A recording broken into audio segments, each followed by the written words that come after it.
स्वागत है सर आपका इस सभागार में। हमारे सामने मौजूद हैं वरिष्ठ आलोचक शंभुनाथ सर, महेश कतारे सर, हिंदी विभाग की अध्यक्षा लालसा मैम, पूर्व अध्यक्षा चंदा मैम, कल्पना मैम, आप सभी का एक बार पुनः स्वागत है।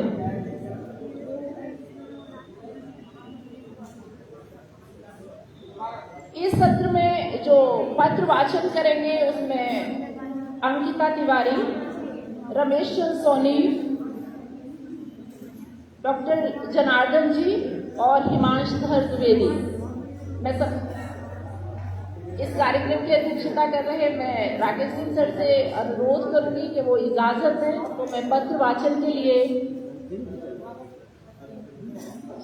मैं इस संगोष्ठी के संयोजक से पहले अनुरोध करूंगी कि वो आज के इस कार्यक्रम की अध्यक्षता कर रहे राकेश सिंह सर का स्वागत पुष्प गुच्छ देकर के करें।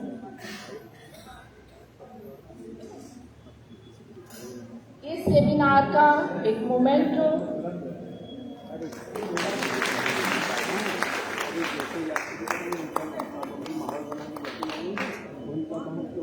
मैं सत्र को आगे बढ़ाने की इस कार्यक्रम की अध्यक्षता कर रहे राकेश सिंह सर से इजाजत चाहूंगी।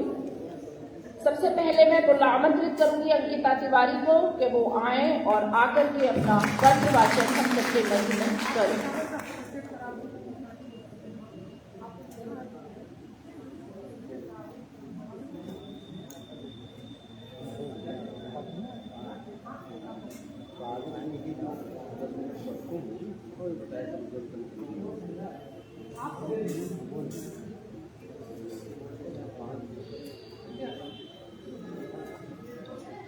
सभागार में उपस्थित सभी गुरुजनों को मेरा प्रणाम, सभी अग्रजों को मेरा प्रणाम। यहाँ पे सभी मेरे शिक्षक आज उपस्थित हैं और पहली बार सभी शिक्षकों के समक्ष मैं शोध पत्र वाचन करने जा रही हूँ, इसलिए त्रुटियां तो संभव है ही, लेकिन मुझे पता है अपने सारे शिक्षक हैं तो उसके लिए मैं स्वतंत्र हूँ। और दूसरी मंचा सिंह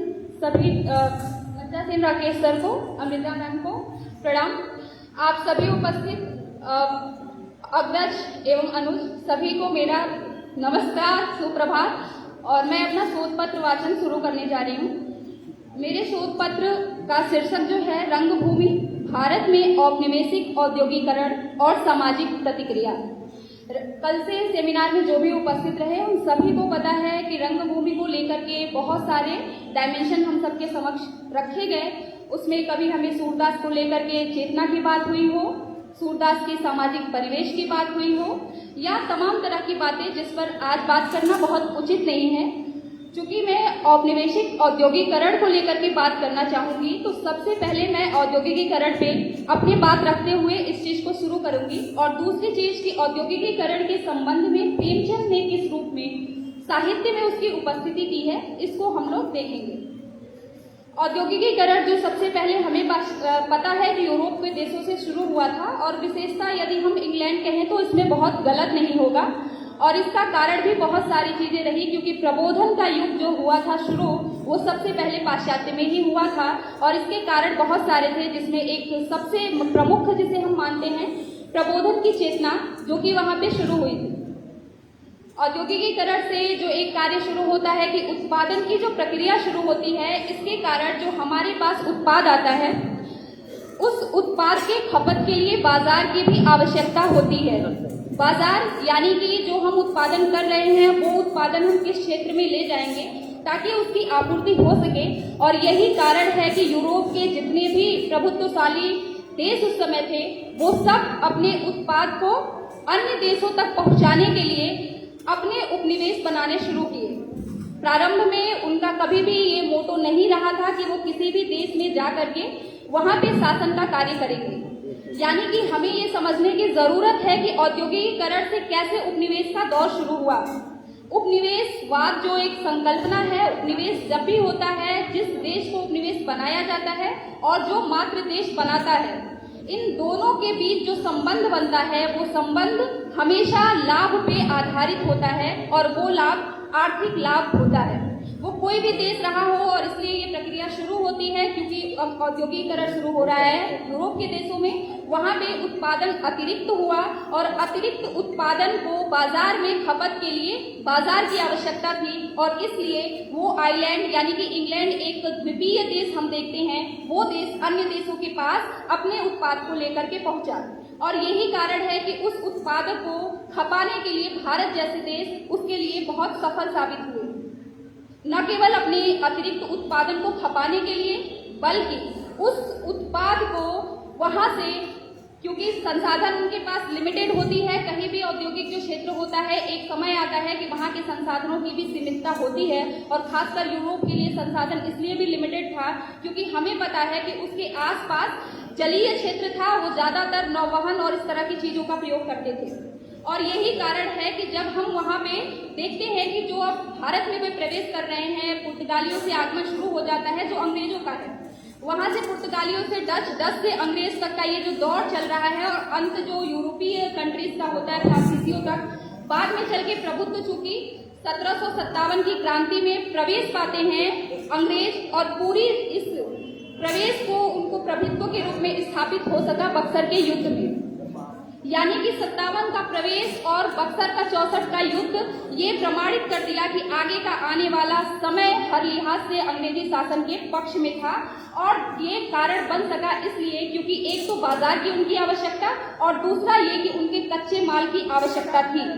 प्रेमचंद इस भूमि को समझ रहे थे, और वो इसलिए क्योंकि भारत में भी औद्योगिकीकरण का सुधार या शुरुआत अंग्रेजों के कारण हुआ, और बहुत सारे वर्ग हम सब में से भी और बहुत सारे विद्वानों का ऐसा मत भी है कि हमेशा वो ये सोचते हैं कि अगर अंग्रेज नहीं आए होते तो हमारे यहाँ कई सारे आधुनिक प्रवृत्तियों की जो शुरुआत होती वो शायद नहीं होती, जिसके लिए हम क्या कहते हैं कि रेल का विकास किए, डाकघर का विकास किए, तार का विकास किए, सूचना की क्रांति में अपार संभावनाएं उनके आने से आई। कुछ हद तक इस बात को हम सही भी मान सकते हैं, लेकिन हमें ये सोचने की जरूरत है कि वो किस मानसिकता से हमारे यहाँ आधुनिकता का प्रवेश करा रहे थे।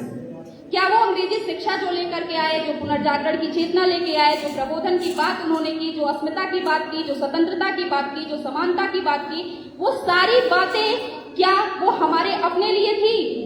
आप सबको इससे किसी से असहमति नहीं होगी कि कहीं वो इस मानसिकता से वो नहीं उपस्थित हुए, बल्कि उनकी अपनी मानसिकता यही रही जो हमेशा सुनते और पढ़ते भी हैं कि हमें शरीर और रक्त से तो भारतीय चाहिए, लेकिन मानसिकता हमारी अंग्रेजों वाली होनी चाहिए। इसलिए वो उस तरह के कलरकियल सिस्टम यहाँ पे डेवलप कर रहे थे, और इस मानसिकता के लिए भारत बहुत अच्छी भावभूमि के रूप में उपस्थित हुआ।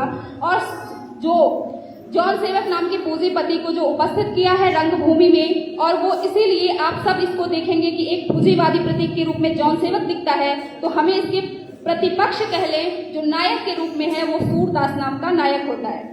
और नायक की परिकल्पना भी आप सब सोचने की जरूरत है कि नायक भी क्यों उन्होंने विनय को नहीं बनाया। जब हम पढ़ते हैं विनय को तो हमेशा महसूस होता है पढ़ते वक्त कि विनय इसका मुख्य पात्र है, लेकिन अंत तक जाते जाते उसके चरित्र की कमजोरी हमें बयां कर देती है कि नहीं, विनय की अपेक्षा ज्यादातर महत्वपूर्ण पात्र सूरदास आता है। और अंत भी जब उन्होंने किया है, चूंकि प्रेमचंद आदर्श उन्मुख यथार्थवाद तक थे, और ये इस चीज को मानने में कोई गुरेज नहीं है कि वो उनके समय की सीमितता भी रही होगी और प्रेमचंद की अपनी मानसिक स्थिति भी, लेकिन इन सब के बावजूद प्रेमचंद ने उस औपनिवेशिक मानसिकता को जो रेखांकित किया है उसे समझे बगैर रंगभूमि को पढ़ना और समझना नाकाफी होगी। और इसीलिए जब हम औपनिवेशिक की बात करते हैं तो उसी आर्थिक तंगी की बात जॉन सेवक बहुत सारा प्रभाव लगाता है। प्रभु सेवक जो एक जनक के रूप में उपस्थित है वहां पे, और इसके प्रतिपक्ष में सूरदास एक नायक के रूप में उपस्थित है जो शारीरिक अक्षमता से ग्रस्त है। दूसरी चीज हम देखेंगे कि प्रेमचंद ने उसे अंधा कैरेक्टर क्यों बनाया। सब उस समय के जितने प्रभुत्वशाली तथा कथित देसी रियासतों के प्रमुख उस समय वो चीजें देख पाने में असफल थे जो चीजें देखने के लिए सूरदास नेत्र नहीं था, फिर भी उस दूरदृष्टि तक पहुंच सका।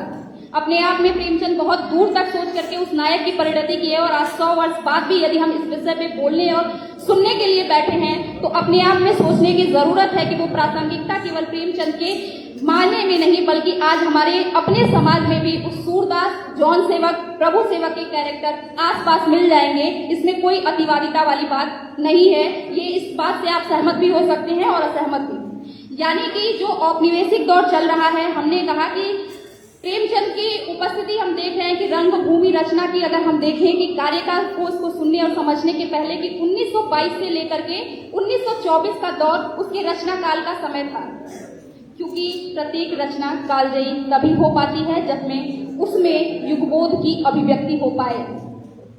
जब अपने युगबोध की अभिव्यक्ति कोई रचनाकार उस संजीदा मार्मिक पक्ष तक पहुंच जाता है, रचना अपने आप कालजयी हो जाती है। उसे प्रचारित करने, उसे बताने, उसे पहुंचाने की जरूरत नहीं पड़ती है, बल्कि वो रचना अपने आप में पाठक वर्ग में व्याप्त हो जाती है। और यही हम कारण गोदान को जितना समझते हैं उसके कई स्तरों पे हमें रंगभूमि को भी पढ़ने और समझने की जरूरत है, क्योंकि हम प्रेमचंद के दोनों पक्षों को देखते हैं। प्रेमचंद ने जब पूंजीवाद का समर्थन उन्होंने किस तरह से काटा है, अगर वो देखते हैं हम औद्योगिक स्तर पे वो खुद ही अपने पात्रों से कहला रखे हैं कि हमें आर्थिक उपलब्धि चाहिए, बिना आर्थिक विकास के हम किसी भी देश की तरक्की की बात कर ही नहीं सकते। लेकिन वो आर्थिक तरक्की किन चीजों के समर्पण के बावजूद हो रहा है, ये समझने का अगर नजरिया दे पाता है तो वो प्रेमचंद दे पाते हैं। हमें बताते हैं कि हम जो विकास कर रहे हैं, क्या वो विकास किस चीजों के अर्पण के बाद हो रहा है।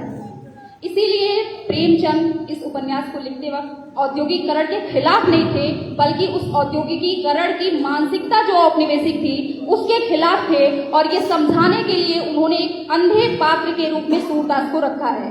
और ये समाज पे बहुत बड़ा तमाचा ही होना चाहिए कि कैरेक्टर सूरदास अंधा है, उसके बावजूद वो समाज के सभी नेत्र होने वाले लोगों के बावजूद वो व्यक्ति देखने के लिए असफल है, लेकिन अनुभूति के स्तर पे सूरदास उसे महसूस करता है। और जब प्रभु सेवक, क्लार्क जैसे लोग उसको परगलाने की कोशिश करते हैं और ये बताते हैं कि तुम अपनी जमीन अगर दे देते हो, उस पे कारखाना लगेगा, आम जनता विकास करेगा, लोगों की जीवन पद्धति में बदलाव होगा। और ये कहा भी जाता है आर्थिक उन्नति में केवल प्रति व्यक्ति आय में वृद्धि हो जाए तो ही आप ये नहीं समझेंगे कि आर्थिक विकास हुआ है। प्रति व्यक्ति आय ये नहीं बताती है कि हर व्यक्ति की संतुष्टि का स्तर क्या है, और प्रति व्यक्ति आय नहीं बता देगा कि हमारी संवेदना किस स्तर पे है। यानी कि प्रति व्यक्ति आय से बढ़कर आगे देखने की जरूरत है। विकास की अवधारणा केवल समृद्धि नहीं है, समृद्धि मात्रात्मक होती है और विकास हमेशा गुणात्मक होती है। अगर आप मानव वास्तव में हैं और कोई साहित्यकार है जिसको संवेदना को समझने की जरूरत है, तो मात्रा की बजाय हमेशा गुण को तरजीह देगा। और इसलिए रंगभूमि उपन्यास जो औपनिवेशिकता के दौर को औद्योगिकीकरण के रूप में देख रहा है, और समाज में जॉन सेवक, क्लार्क, हम देखें जॉन सेवक पूंजीवाद का प्रतीक है। सब कुछ वो चाह रहा है कि तुम बन जाएगा, सबका विकास होगा, आम जनता का विकास होगा, ये तमाम तरह की बातें। इसका रिप्लाई जब सूरदास करता है तो इसका उत्तर दे पाने में अक्षम है उस समय के बुद्धिजीवी वर्ग भी, और हम कहेंगे आज के भी बुद्धिजीवी वर्ग भी। जब वो ये कह रहा है कि हम जो विकास कर रहे हैं, माना कि इसका श्रेय हमारा होगा कि हमने अपनी जमीन दे दी, कारखाना लगा, लोगों को रोजगार मिला, लेकिन बदले में उसके साथ जो बुराइयां आएंगी उसका कौन होगा श्रेय लेने वाला? उसका भी तो श्रेय हमें ही दिया जाना चाहिए। यदि अच्छाइयों का श्रेय आप ले रहे हैं तो आपके साथ की गई बुराइयों का श्रेय कौन लेगा? लेकिन जब वो जॉन सेवक की बात पर ये कहता है कि वो जमीन हम दे देंगे, वो हमारी विरासत तो है, हमारी पूर्वजों से हमें मिला है, लेकिन उस पूर्वजों से मिली हुई चीज के प्रति हमारा अपना अधिकार भी तो होने के साथ कर्तव्य भी तो है। हम हमेशा अधिकार की बात तो करते हैं, अधिकार लेने की भी बात करते हैं, लेकिन जब कर्तव्य उसके साथ आता है उसको कहीं ना कहीं हम छोड़ देते हैं। अधिकार हम हमेशा कहेंगे कि हमारी ये बातें हैं, वो बातें हैं, लेकिन आपके कर्तव्य जब तक आप नहीं करते हैं, आपको ये नैतिक रूप से कभी भी नहीं मानना चाहिए कि हमने यदि कर्तव्य नहीं पालन किया है तो अधिकार के लेने के भी हकदार हम नहीं हैं। लेकिन इस चीज को वो नहीं समझ पाते हैं। सूरदास कहता है ये हमारी जमीन चारगाह के लिए है, आम जनता के लिए है, और वो जो इसका प्रयोग करेगा, क्योंकि हमारे बाप दादों ने भी उन्हीं के लिए छोड़ रखा था, और मैं यही चाहता हूँ कि इस पर भी एक मंदिर बने, देवालय बने और समाज के लोग उसका उपयोग करें, तभी हमारी सार्थकता सिद्ध हो पाएगी। उस समाज में वो अंधा व्यक्ति, गरीब व्यक्ति, असहाय व्यक्ति इतना पाठ, इतनी सीखें दे चुका था जो उस समय के बुद्धिजीवी वर्ग के किसी पात्र में हमें नहीं मिलता है। रानी जाह्नवी जो कि एक आंदोलन से प्रेरित की थी, हमने शुरू में ही बताया कि 22 से लेकर 24 तक का दौर रंगभूमि की रचना का समय था। और उस समय जो चला 24 से 22 का आपको दौर ये पता होगा, मुझे बहुत डिटेल बताने की जरूरत नहीं है कि गांधी अपना असहयोग आंदोलन ले चुके थे। 1920 में सब कोई इस उत्साह से जुड़ा था कि हम आजादी लेके रहेंगे। उस समय हिंदू मुस्लिम एकता अपने उच्च शिखर पे थी, उस समय संबंध बहुत अच्छे थे, सब लोग उस असहयोग आंदोलन के साथ ही सब लोग एकजुटता थी। लेकिन गांधी बीच में ही चौरी चौरा कांड के समय वो वापस ले लेते हैं असहयोग। प्रेमचंद खुद आप सोच सकते हैं, इनकी व्यक्तिगत स्थिति, इनकी पारिवारिक स्थिति, इनकी आर्थिक स्थिति बताने की मुझे जरूरत नहीं है। इसके बावजूद प्रेमचंद गांधी से प्रभावित होकर अपने 20-21 वर्ष का जॉब छोड़ देते हैं, नौकरी छोड़ देते हैं। आप स्वयं सोच सकते हैं उनके विचार कितने गहरे स्तर पे प्रभावित थे और इसलिए उनकी सर्वोदय की भावना, अहिंसा की भावना, उनकी हृदय परिवर्तन की भावना कूट कूट कर हम कहें तो गलत नहीं होगा। हमें इनकी न केवल रंगभूमि उपन्यास में बल्कि ज्यादातर साहित्यिक संस्मरण में हृदय परिवर्तन हमें दिखता है। गांधी के हरिजन उद्धार की बात कर ले, मंदिर प्रवेश की बात कर ले, उन सब में गांधी की जो स्थिति थी, और आप सबको ये बताने की जरूरत नहीं है कि गांधी और अंबेडकर के बीच इस बात को लेकर हृदय परिवर्तन को तमाम तरह की बातें चली और अंततः अंबेडकर भी अपने बात पे रहे कि यदि किसी का हृदय परिवर्तन नहीं हुआ तो आप क्या करेंगे। और इसीलिए हमारा संविधान बना तो उसमें सामाजिक समानता, आर्थिक समानता दोनों को तरजीह देने की बात हुई और रखी भी गई। और इसीलिए हम देखते हैं कि जो बातें गांधी उस समय कर रहे थे, हृदय परिवर्तन का हुआ। हम जॉन सेवक जैसा पाप जो कि पूरी तरीके से खलनायक है, फिर भी उसकी उपस्थिति अंत में जा करके जॉन सेवक को रियलाइज हो जाता है। यानी कि प्रेमचंद की ये अंदर जो कर रहे हैं कि जॉन सेवक भी उससे रियलाइज, उसकी बात, उसको अपनी गलती स्वीकार होती है कि हमने गलत किया है। लेकिन आपको पता है कि आम जीवन में सब कुछ हैप्पी नहीं होता है। हैप्पी एंडिंग दिखा देने से सब कुछ हैप्पी नहीं हो जाता है, बल्कि हमारा अपना जीवन, अगर हमारे जीवन में त्रासदी है, खुशी है, तो हम दोनों दिखाएंगे। और वही साहित्यकार आम जनता के पास आ भी पाता है, देख भी पाता है, समझ भी पाता है, और वही हम तक पहुंच भी पाता है और हम लंबे वक्त तक हमारी स्मृतियों पर वो रहता भी है। तो उस समय का युगबोध हम देख रहे थे, जैसे 57 की क्रांति से लेकर के 64 तक अंग्रेजों का प्रभुत्व रहा, क्योंकि 64 ये प्रमाणित कर देता है कि आने वाला समय अंग्रेजों के लिहाज से सही रहेगा, क्योंकि राजस्व के प्रवेश हो चुका था। और राजस्व का प्रवेश आप सब समझ ही रहे हैं कि अर्थ का अपना महत्व होता ही है। और इसलिए राजस्व जब अंग्रेजों के हाथ में आ जाता है तो अब उनके पास राजस्व तो आया, लेकिन अधिकार उनका नहीं रहा।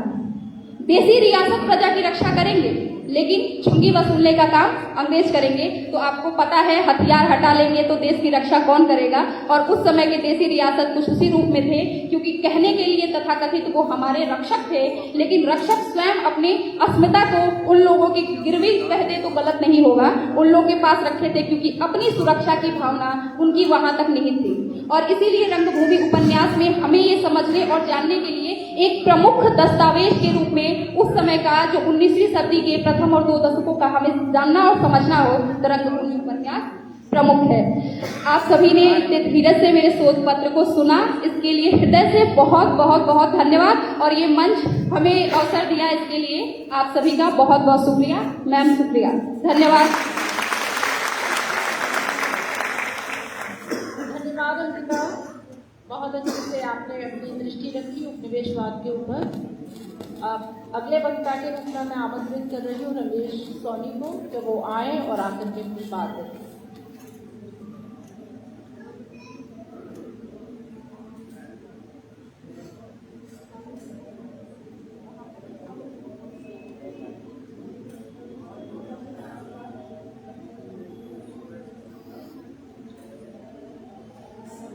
इस सत्र का संचालन कर रही आदरणीय अमृता मैम, अध्यक्षता कर रहे हिंदी विभाग के आचार्य एवं इलाहाबाद विश्वविद्यालय के कुलानुशासक आदरणीय राकेश सर, सभागार में उपस्थित हमारे गुरुजनवृंद, आपको प्रणाम।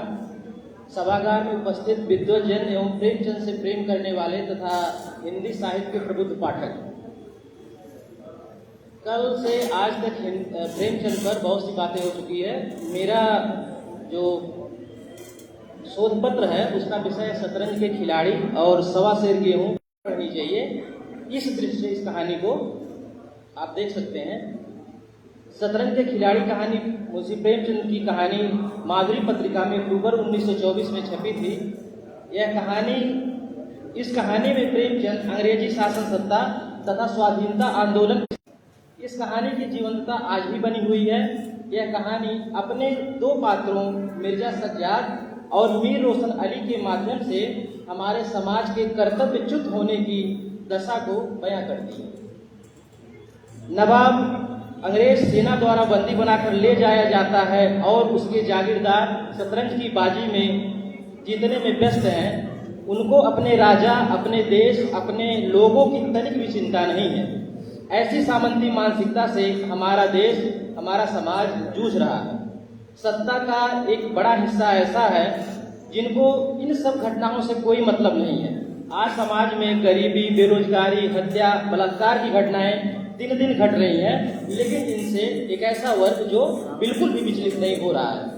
उन्हें अपनी राजनीतिक रोटी सेकने से फुर्सत कहाँ है, उन्हें अपनी कुर्सी की फिक्र है। यह कहानी आज ऐसी मानसिकता वाले लोगों पर सवाल खड़ी करती है। वर्तमान में सांप्रदायिकता बहुत तेजी से पैर पसार रही है। लोग एक विशेष वर्ग, जाति, धर्म, समुदाय में बढ़ते जा रहे हैं। अपने अपने हित के लिए जनता जान देने के लिए तैयार, परंतु समग्र देश, समाज, दुनिया का सपना देखने वाला कोई नहीं। लोग अपने कर्तव्यों से विमुख होते जा रहे हैं। इस चिंता को कहानी में प्रेमचंद व्यक्त करते हैं। मोहल्ले में 2-4 पुराने जमाने के लोग थे। आप में भांति भांति की अमंगल कल्पनाएं करने लगे। अब खैरियत नहीं। जब हमारे रईसों का यह हाल है तो मुल्क का खुदा हाफिज है। यह बादशाहत शतरंज के हाथों तबाह होगी, आसार बुरे हैं। प्रेमचंद की यह चिंता आज सामाजिक पतन की मानसिकता को प्रकट करती है। आज भी हम अपने को पढ़ा लिखा और जागरूक समझने वाला युवा कुछ ऐसे काम करते हैं जो स्वयं के लिए और समाज के लिए हितकर नहीं है, जिस पर उन्हें अपने बड़े बुजुर्गों का समझाना अच्छा नहीं लगता, परंतु उसका महत्व उनको बाद में समझ में आता है। आज का समय प्रतिस्पर्धा का है। सभी को एक दूसरे से आगे निकलने की जद्दोजहद है। ऐसे में हम कई गलतियां करते हैं, लेकिन उसका ठीकरा हम दूसरों के सर फोड़ने में तरा भी नहीं हिचकते। यही स्थिति कहानी में एक बात मिर्जा सज्जाद की है। वे खुद की गलती ना मानकर कई बार मीर रोशन पर उसका दोषी मानते हैं। मिर्जा साहब की बेगम साहिबा के बारे में प्रेमचंद लिखते हैं कि उनको अपने पति से उतना मलाल न था जितना मीर साहब से। उन्होंने उसका नाम मीर बिगाड़ू रख छोड़ा था। शायद मिर्जा जी अपनी सफाई देने के लिए सारा इल्जाम मीर रोशन पर लगा देते रहे होंगे। ऐसे ही एक बार मिर्जा साहब शतरंज की बाजी जीत रहे होते हैं और उसी वक्त बेगम साहिबा के सिर में दर्द होने लगता है। बैठ के यहाँ जाने के लिए बेगम का बार बार बुलावा आने पर तथा मीर रोशन के जोर देने पर वह बड़े कसमकस से अपने को शतरंज से अलग कर बेगम के पास जाते हैं और तब बेगम के गुस्सा होने पर तुरंत अपना दोष न दे करके मीर साहब को दोषी मानते हुए कहते हैं, क्या कहूँ, मीर साहब मानते ही न थे, बड़ी मुश्किल से पीछा छुड़ाकर आया हूँ। ऐसे बेपरवाह पात्र आज समाज में विचरते हमें दिख जाएंगे। यह कहानी आज भी प्रासंगिक है। प्रेमचंद अपने अचूक लेखन से समाज को उनके कर्तव्य बोध के प्रति आगाह करते हैं। अवध के अंग्रेजों ने 1856 में अवध के अंतिम नवाब वाजिद अली साहब को बंदी बनाकर कलकत्ता भेज दिया और लखनऊ को अपने अधीन कर दिया। अवध का राजनीतिक पतन हिंदुस्तान की एक बड़ी घटना थी, क्योंकि यह भारत का हृदय इलाका था और इस घटना से भारत में अंग्रेज राज को बहुत मजबूत कर दिया था। इस घटना से प्रजा पर कोई खास असर नहीं पड़ता है। प्रजा विलासिता में इस कदर डूबी हुई थी कि उसे अपने नवाब का बंदी बनाकर लिया जाना नहीं दिखा। प्रेमचंद लिखते हैं कि नवाब वाजिद अली साहब पकड़ लिए गए थे और सेना उन्हें किन्हीं अज्ञात स्थान से लिए जा रही थी। शहर में न कोई हलचल थी, न मारकाट, एक बूंद भी खून नहीं गिरा। आज तक किसी स्वाधीन देश के राजा की पराजय इतनी शांति से इस कदर खून बहे बिना न हुई होगी। यह अहिंसा नहीं थी जिस पर देवगण प्रसन्न होते, यह कायरपन था जिस पर बड़े से बड़े कायर आंसू बहाते हैं। अवध के विशाल देश का नवाब बंदी बना चला जाता था और लखनऊ ऐश की नींद में मस्त था। यह राजनीतिक अधःपतन की चरम सीमा थी। यह समस्या समसामयिक दौर में भी देखी जा सकती है। आज हम स्वार्थी होते जा रहे हैं। जहां हमें विरोध करना चाहिए वहां चुप रहते हैं। हमें खुद के काम से मतलब होता है। हम अपने घर, वाहन, सुख सुविधाओं में इतना सीमित हो गए हैं। इसी आलसीपन और नाकामियों का फायदा सत्ताएं उठाते हैं क्योंकि हमारे पास एकता की कमी है। सांप्रदायिकता का जहर इस कदर समाज में अपना पैर पसार चुका रहा है, हम एक हो ही नहीं सकते। इसका लाभ व्यवस्थाओं को मिलता है। इसके लिए तो आम जनता केवल एक वोट बैंक है। आज व्यवस्थाओं से आम आदमी आसानी से हार रहा है। अब सवा सेर गेहूं पर थोड़ी सी बात। सवा सेर गेहूं कहानी नवंबर 1924 में चांद पत्रिका में छपी थी। यह कहानी तात्कालिक समाज में होने वाले किसानों के शोषण तथा विप्रवादी सत्ता पर केंद्रित है। यह कहानी आज भी हमारे अंतस को झकझोर देती है और यह प्रश्न करती है कि आज भी ऐसी सोच वाली मानसिकता के लोग समाज में हैं। अगर हैं तो उन्हें इस दौर में अपनी मानसिकता को बदलने की जरूरत है। कहानी में शंकर नाम का एक कुर्मी किसान है जो बिल्कुल सीधा साधा गरीब आदमी है। एक दिन किसी तरह से अपने परिवार का भरण पोषण करते हुए जीवन काट रहा है। एक दिन उसके द्वार पर एक साधु आते हैं। अतिथि के लिए उसके मन में अपार श्रद्धा है। वह उन्हें शरण देता है। शंकर खुद तो कभी चबेना खाकर कभी पानी पीकर अपना जीवन निर्वाह कर रहा था, लेकिन साधु को वह यह सब कैसे खिला सकता था। शंकर गेहूं की खोज में गांव में घूमता है, लेकिन उसे गेहूं मिलता नहीं क्योंकि गांव में सभी गरीब थे।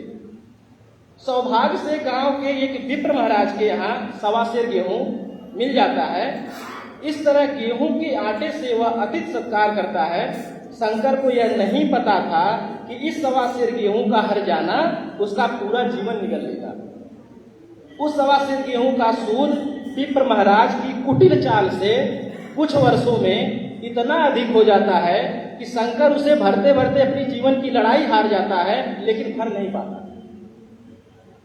इस कहानी की प्रासंगिकता आज भी है। किसानों के जीवन से संबंधित आज कोई किसानों के जीवन संबंधी साहित्य की आज कोई कमी नहीं है। किसानों की जो समस्याएं प्रेमचंद के समय में थी वे आज भी हैं। केवल शोषण के प्रतिमान बदल गए। आए दिन समाचार पत्रों में किसान आत्महत्या की खबरें मिलती हैं।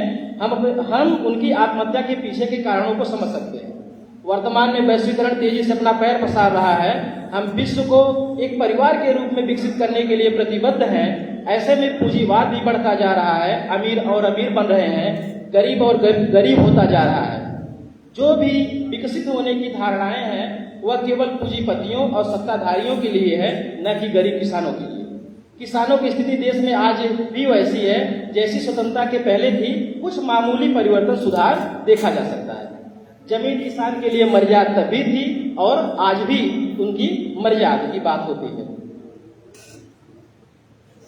सत्ताएं किसानों की उपजाऊ भूमि जमीन अपनी लुभावनी योजनाओं के लिए समय तो लेती हैं, लेकिन उनकी जमीन के बदले उन्हें मुआवजा या वैसी उपजाऊ जमीन उन्हें नहीं मिल पाती है। किसानों को उनकी फसल का उचित मूल्य आज भी नहीं मिल पाता है। दलाल वहां भी अपने जाल बिछाए बैठे हैं। अनेक प्रकार के ऋण है जो बैंकों के माध्यम से किसान को सरकार दे रही है, लेकिन अच्छी फसल न होने के कारण ससमय ऋण की भरपाई न कर पाना, ऐसी स्थिति में किसान को मजबूरन अपनी जमीन बेच करके उस ऋण को भरना पड़ता है। और जब नहीं भर पाते हैं तो सरकार भी उनके प्रति संवेदनशील नहीं होती है और मजबूर होकर के उनको आत्महत्या करनी पड़ती है। किसान का एक मजदूर बन जाना त्रासद स्थिति है। आज में समाज में अंधविश्वास आज भी अपनी जड़ें जमाया हुआ है। इससे उबर पाना बड़ा मुश्किल है। सवा सेर गेहूं कहानी में किसान शंकर का मजदूर बन जाने के पीछे विप्र महाराज द्वारा फैलाया गया अंधविश्वास ही एक बड़ा कारण है। विप्र महाराज उसे स्वर्ग नरक के नाम से डराते हैं। शंकर डर भी जाता है। वह कहता है कि एक तो ऋण, वह भी ब्राह्मण का, वही में नाम रह गया तो सीधे नरक में जाऊंगा। इस ख्याल से उसे रोमांच हो जाता है। बोला, महाराज तुम्हारा जितना होगा यहीं भरूंगा, यहीं दे दूंगा, ईश्वर के यहाँ क्यों दूं? इस जन्म में तो ठोकर खा ही रहा हूं, उस जन्म के लिए कांटे क्यों बोऊं? शंकर का यह डर ही था जो रात दिन उसे अपने पेट की परवाह किए बगैर विप्र महाराज से उल्ट होने के लिए उसे दिन रात मेहनत करना पड़ा। अगर शंकर थोड़ा तार्किक होता तो कह देता कि ठीक है, मैं ईश्वर के पास ही जाकर के ऋण चुका दूंगा, लेकिन वह कह नहीं पाता। ठीक है, बहुत बहुत धन्यवाद।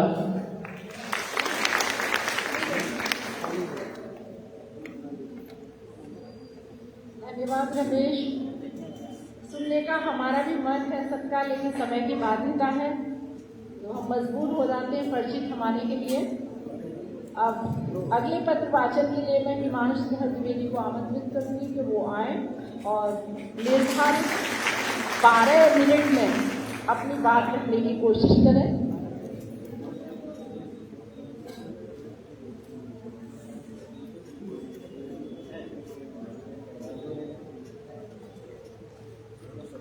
धन्यवाद मैम। सबसे पहले सभागार में उपस्थित जिनसे हमने सीखा और पढ़ा है, सभी आदरणीय गुरुजनों को बहुत ही आदर और सम्मान के साथ प्रणाम करता हूँ। इस कार्यक्रम की अध्यक्षता कर रहे आदरणीय आचार्य प्रोफेसर राकेश सिंह सर, संचालन कर रही अमृता मैम, आप सभी प्यारे अनुजों, अग्रजों, अग्रजाओं, सभी साथियों। मेरा विषय है राष्ट्रीय जागरण का सवाल और रंगभूमि।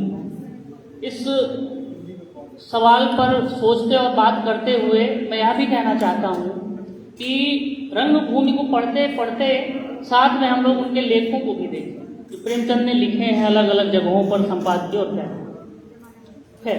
मैं पढ़ता हूँ, राष्ट्रीय जागरण का सवाल तब उठता है जब हम पराधीनता की बेड़ियों में जकड़े हों और उससे मुक्त होने के लिए छटपटा रहे हैं। स्वाधीनता आंदोलन इसी छटपटाहट का परिणाम है। स्वाधीनता शब्द अपने आप में कितना कुछ समेटे हुए है। गुलामी को मृत्यु से भी भयावह कह देना प्लेटो की मनादशा को समझने के लिए बहुत है। निश्चित रूप से उस पंक्ति में प्लेटो की कसक, टीस और वेदना प्रकट होती है जो उनकी राजनीतिक और सांस्कृतिक दशाओं से उपजी थी। स्वाधीनता का मूल्य वही समझ सकता है जो किसी न किसी रूप में पराधीन रहा हो, या पराधीनता भी बहुआयामी हो सकती है, इसके स्वरूप में भी भिन्नता हो सकती है, किंतु यह ऐसी स्थिति है जिसमें सपने में भी सुख नहीं मिल सकता। संदर्भ भिन्न होने के बावजूद संत तुलसीदास का यह कथन पराधीन सपनों सुख नाही कितना मार्मिक और सच्चा लगता है। पराधीनता की इस पीड़ा को आधुनिक काल के साहित्यकारों ने भी स्वर दिया। गद्य पद्य दोनों में समान रूप से भारतीयों की दुर्दशा, शोषण, भुखमरी, बेगारी, बेरोजगारी, असमानता, रंगभेद आदि पर खूब लिखा गया। भारतेंदु से लेके बाल मुकुंद गोप बालकृष्ण भट्ट से होते हुए रामचंद्र शुक्ल तक और प्रेमचंद तक ऐसे सैकड़ों नाम हैं जिनको गिनाना या ना गिनाना अर्थ नहीं रखता। अभी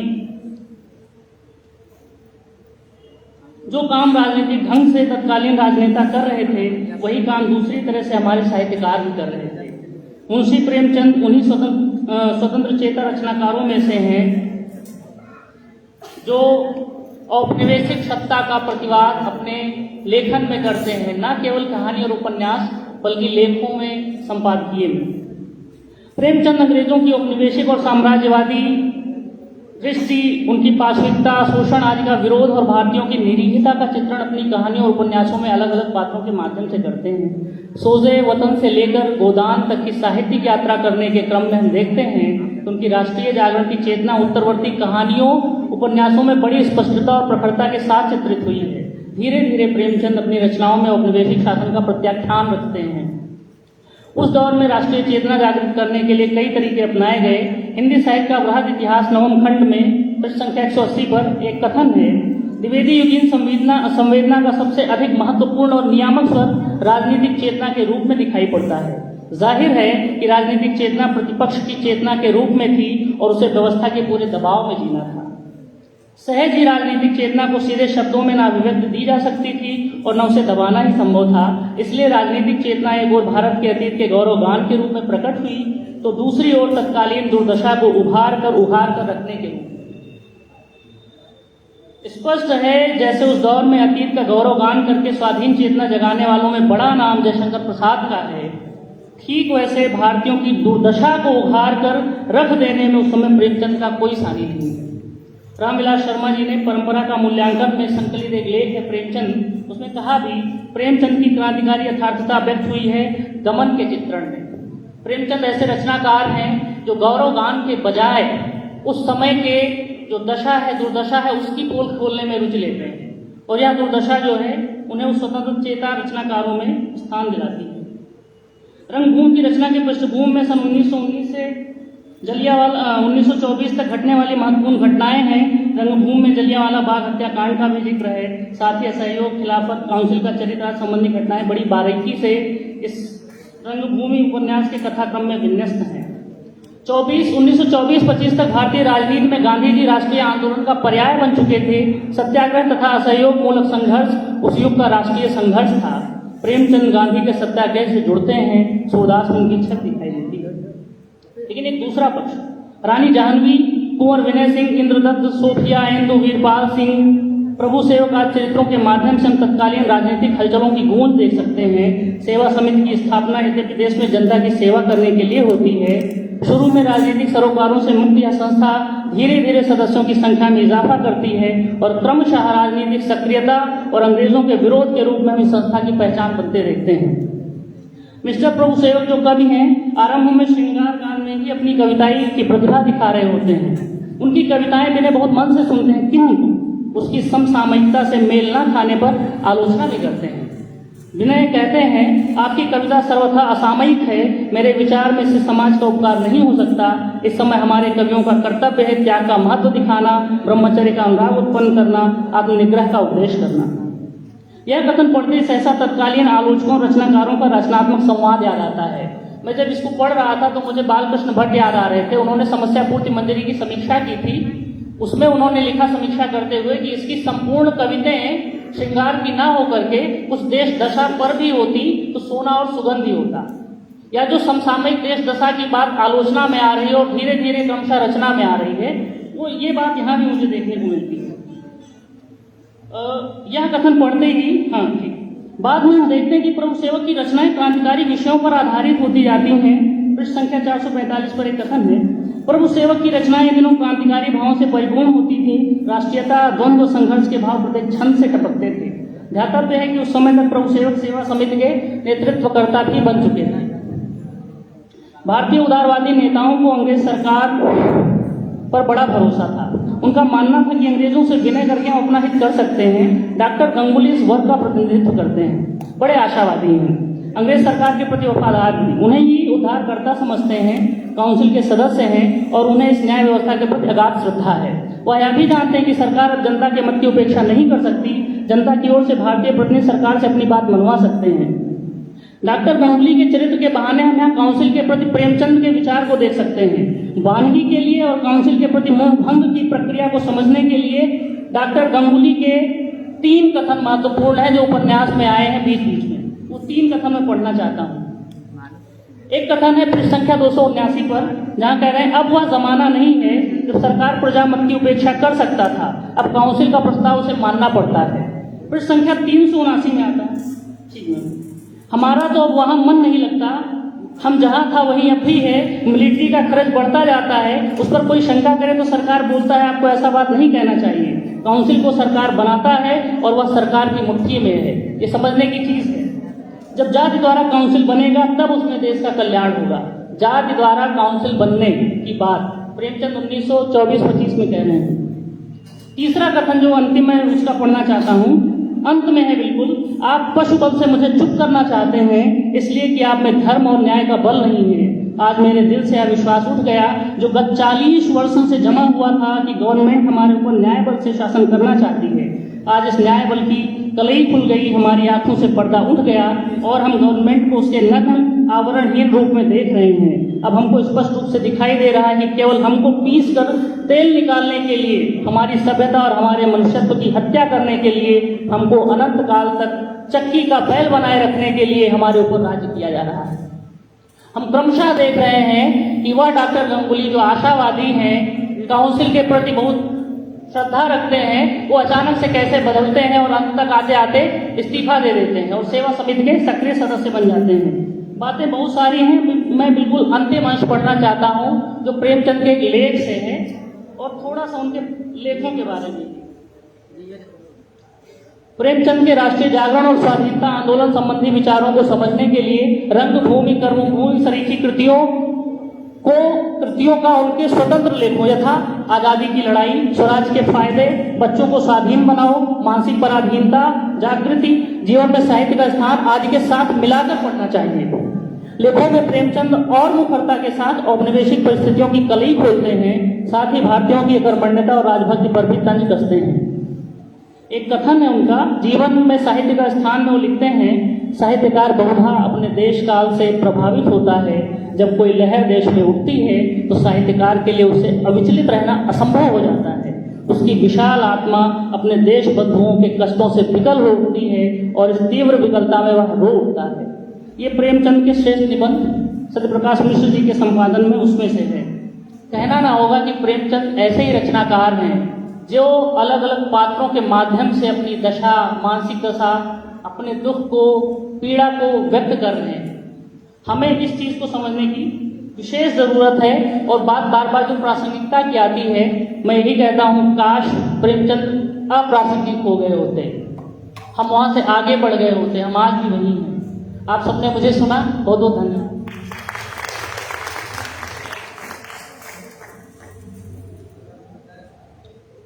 धन्यवाद हिमांश। राष्ट्र जागरण की आज भी हमें ज़रूरत है, लेकिन विषय ज़रूर बदल गया है, लेकिन ऐसा नहीं है कि विषय अप्रासंगिक हो गया हो। तो रंगभूमि के बहाने हम वर्तमान के राष्ट्र जागरण को भी देखते चलें। अगले वक्ता के रूप में मैं हिंदी विभाग के सहायक आचार्य डॉक्टर जनार्दन जी को आमंत्रित करूंगी कि वो आएं और आकर के अपनी बात रखें।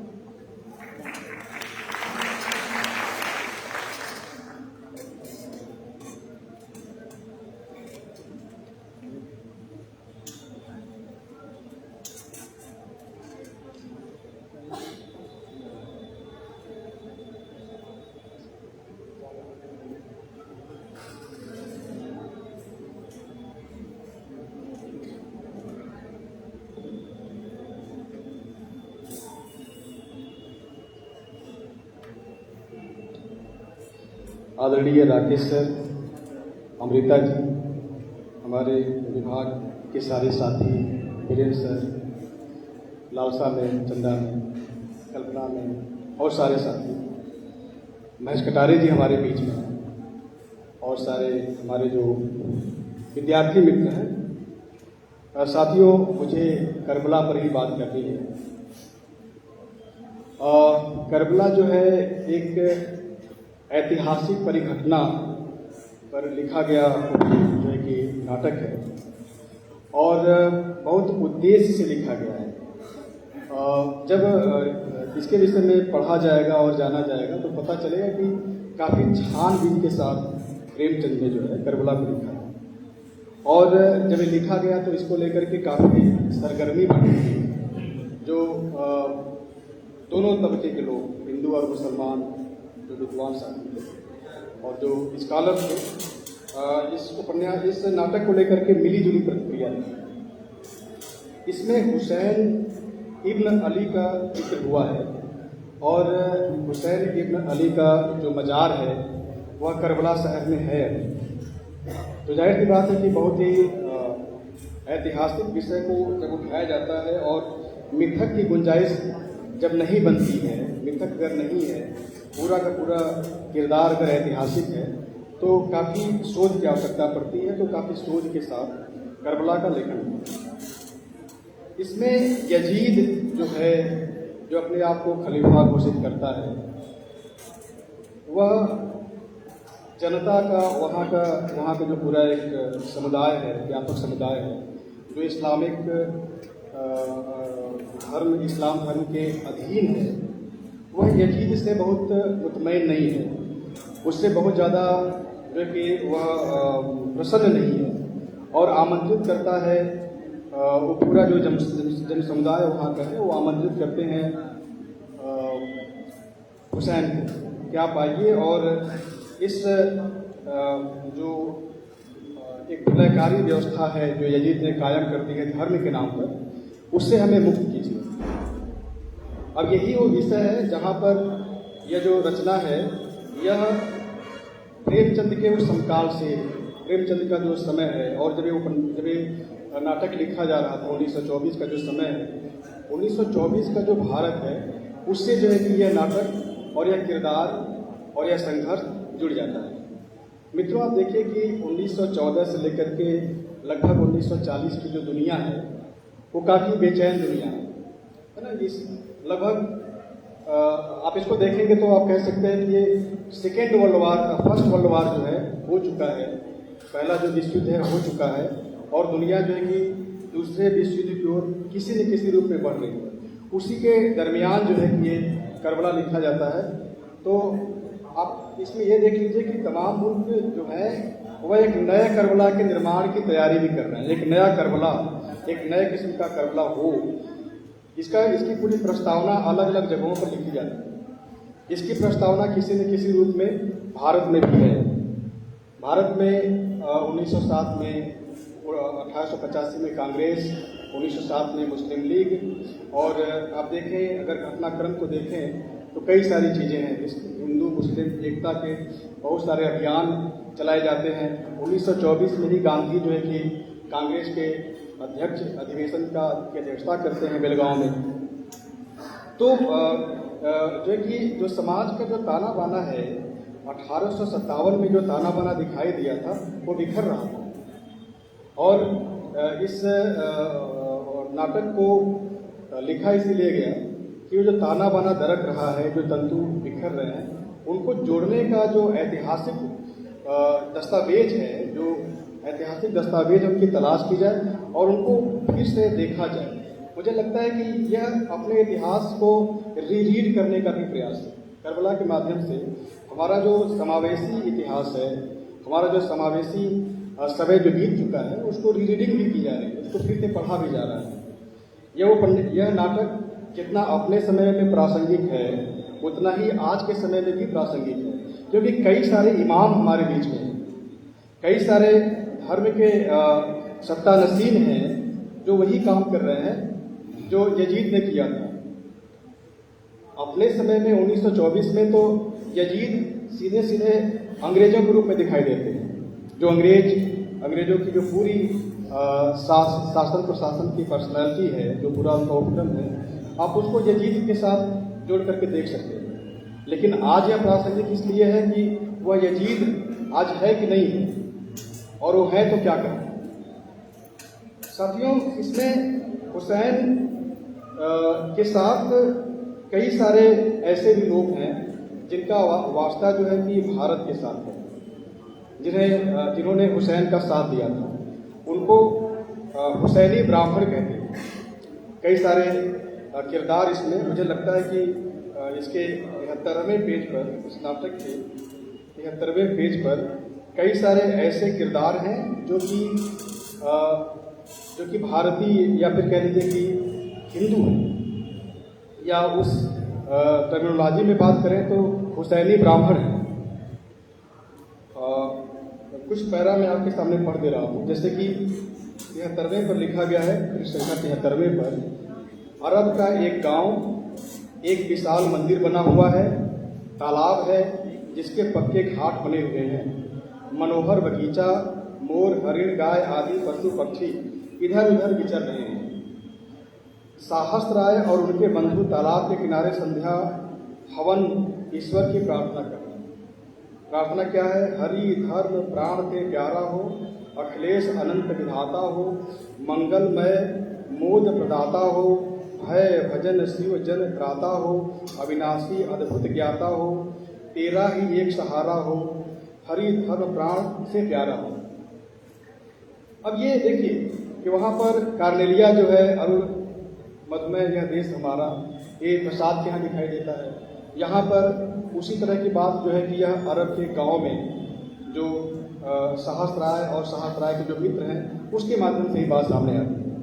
तो ये जो दो बड़े कथाकार हैं, दो बड़े रचनाकार जो उत्तर भारत के हैं, वे कहीं न कहीं वो जो बिखरता हुआ धागा है उसको एक करने का प्रयास करते हैं, उसको जोड़ने का प्रयास करते हैं। और करबला इस नाटक के माध्यम से करबला जो है वह एक प्रकार का सिर्फ प्रतीक है और ये दिखाने का भी प्रयास है कि अगर ये धागे टूटेंगे तो करबला जो है नए किस्म का जो करबला, नए किस्म की तमाम जो करबलाएं हैं वो विकसित होंगी। प्रेमचंद ने यहाँ पर लिखा है कि ये जो नाटक है ये एक उद्देश्य से लिखा गया है और खुद प्रेमचंद कहते हैं कि एक राजनीतिक नाटक है। जब वो दयाराम निगम से वार्तालाप करते हैं तो कहते हैं एक राजनीतिक नाटक है। प्रेमचंद एक राजनीतिक नाटक के रूप में इसको लिखते हैं और कहते हैं कि इसमें जो हिंदू योद्धा हैं वह ऐतिहासिक हैं। मुझे लगता है कि ऐसे तमाम दस्तावेजों को फिर से तलाशा जाए और उन तंतुओं को भी फिर से सृजित किया जाए, खोजा जाए, जिसके माध्यम से ये जो कौमी एकता दरक रही है वो फिर से कायम हो सके।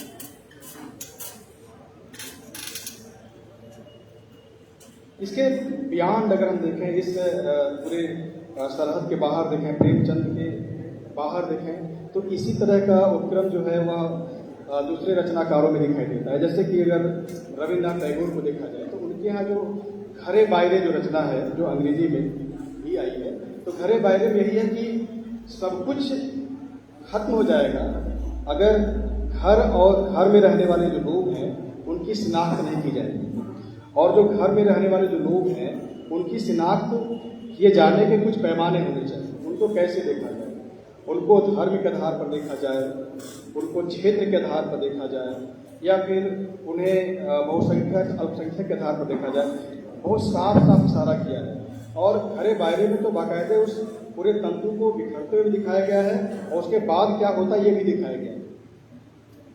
तो मैं बस इतना ही कहना चाहूँगा कि इस तरह की जो रचनाएं होती हैं उन रचनाओं को जब 100 साल बाद पढ़ा जाता है तो आज के संदर्भों में वो रचनाएं कैसे एक नया अर्थ ग्रहण करती हैं, उन अर्थों के साथ इनका पुनर्पाठ होना चाहिए और फिर से पढ़ा जाना चाहिए। मुझे बोलने का मौका मिला, बहुत बहुत धन्यवाद।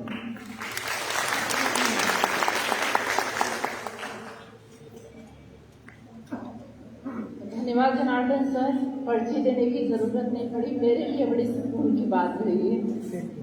अब अगले वक्ता के रूप में मैं कनक तिवारी जी को आमंत्रित करूंगी कि वो आए और आकर के अपना पेपर प्रस्तुत करें। कनक तिवारी।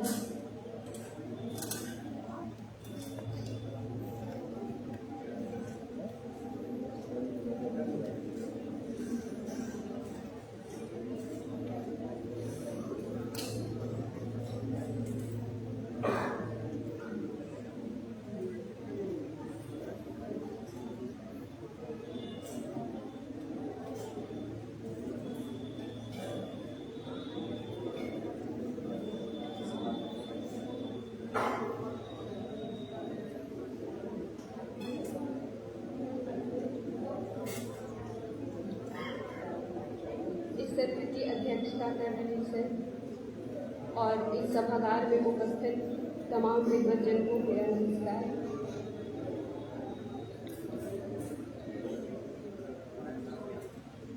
मेरे शोध का विषय है, शोध पत्र का विषय है 100 साल बाद शतरंज के खिलाड़ी, सवा शेर गेहूँ, डिग्री के रुपये और मंदिर मस्जिद। इन चारों कहानियों में जो मुख्य संदेश है या आज इन कहानियों को हम क्यों जानें, बस उसके थोड़े थोड़े प्रसंग पर मैं प्रकाश डालूंगी। पूर्व के एक वक्ता ने सवा शेर गेहूँ और शतरंज के खिलाड़ी पर बहुत अधिक बात कर चुके हैं, इसलिए मैं उस पर बहुत ज़्यादा बात नहीं करूँगी। बस उस कहानी शतरंज के खिलाड़ी कहानी को थोड़े उल्टे परिप्रेक्ष्य में दिखाना चाहूँगी कि जहाँ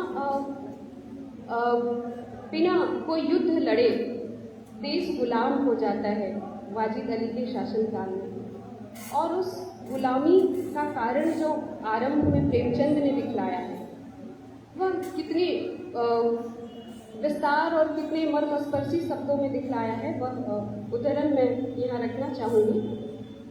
और अंतिम जो उदाहरण है उसका अंतिम वाक्य जो कोष्टक में लिखा है प्रेमचंद ने, वह ज़्यादा तत्कालिक और प्रासंगिक लगा मुझे। लिखा है प्रेमचंद ने, वाजिद अली शाह का समय था, लखनऊ विलासिता के रंग में डूबा हुआ था। छोटे बड़े गरीब अमीर सभी विलासिता में डूबे हुए थे। कोई नृत्य और गान की मजलिस सजाता था तो कोई अफीम की पिनक ही में मजे लेता था। जीवन के प्रत्येक विभाग में आमोद प्रमोद का प्राधान्य था। शासन विभाग में, साहित्य क्षेत्र में, सामाजिक अवस्था में, कला कौशल में, उद्योग धंधों में, आहार व्यवहार में सर्वत्र विलासिता व्याप्त हो रही थी।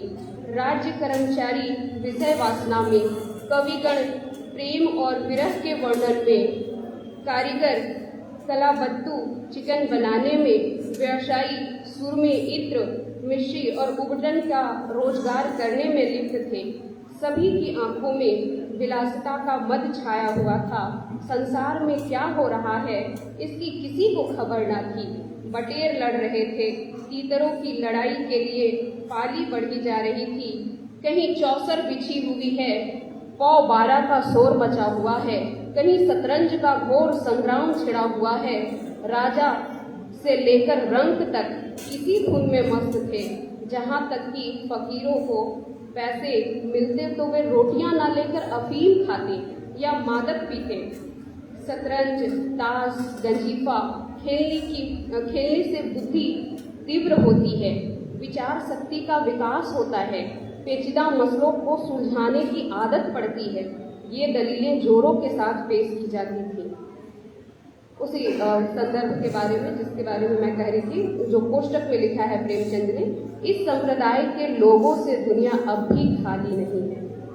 इस संप्रदाय के लोगों से दुनिया अब भी खाली नहीं है। इस कथन की प्रासंगिकता आप विद्वजनों को ज़्यादा विस्तार से समझाने की जरूरत नहीं है या बात करने की जरूरत नहीं है।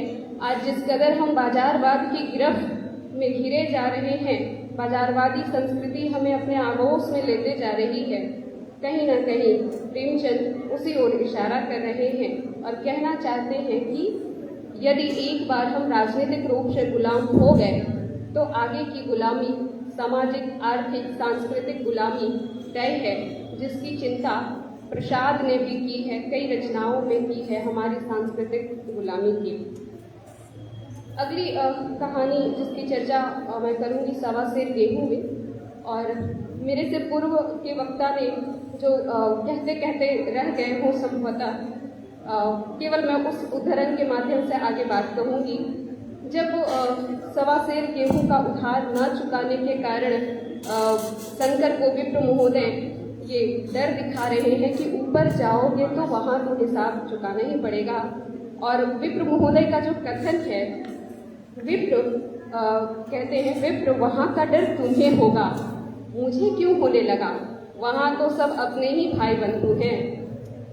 ऋषि मुनि सब तो ब्राह्मण ही हैं, देवता ब्राह्मण हैं, जो कुछ बने बिगड़ेगी संभाल लेंगे।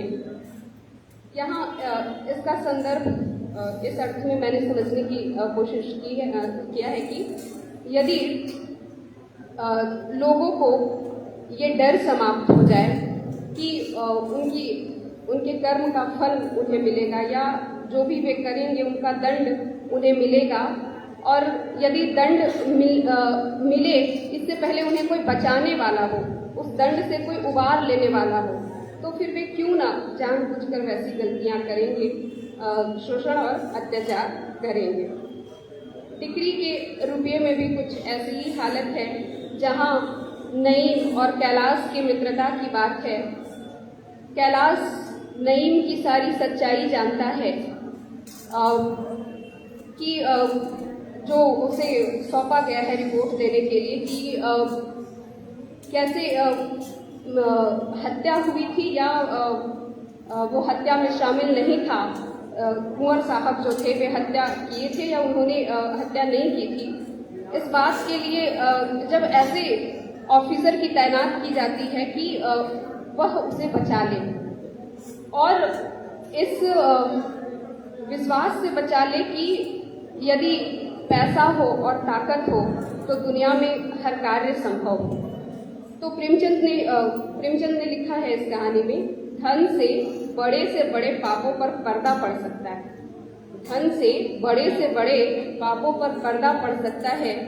इस विचार के फैलने का फल कितना भयंकर होगा इसका आप स्वयं अनुमान कर सकते हैं। हम सभी भी अनुमान कर सकते हैं कि जब ऐसे वर्ग के लोग जिन्हें हत्या जैसे दुष्कर्म करने के बावजूद, हत्या जैसे जघन्य अपराध करने के बावजूद भी उससे बच निकलने का रास्ता पता हो, और वह भी रास्ता केवल अर्थ की सहायता से हो, तो फिर संसार में यदि यह बात फैल जाए तो क्या हो सकता है, कितनी स्थिति दयनीय हो सकती है। मुझे याद आ रही है वह कहानी जो सुदर्शन साहब ने लिखा है, हार की जीत कहानी, जिसमें उन्होंने लिखा है उस कहानी का जो सबसे मार्मिक पक्ष है, जिसे उसे कहानी बनाती है, जब वे कहते हैं, बाबा भारती कहते हैं कि इस बात की चर्चा किसी से मत करना। प्रेमचंद भी उस बात के फैलने से डर रहे हैं कि यह बात न फैल जाए कि पैसों की ताकत से सब कुछ संभव है। चौथी कहानी जो है मंदिर और मस्जिद, वह सांप्रदायिकता की स्थिति पर है, और इस पे ज़्यादा बात मैं नहीं करके केवल उसके एक वाक्य की चर्चा करूंगी जो प्रेमचंद ने अपनी कहानी में लिखी है, और यह कथन बड़ा ही व्यंग्यात्मक मुझे लगा। लिखा है उन्होंने, मुसलमानों की मुसलमानी जाग उठी और हिंदुओं का हिंदुत्व।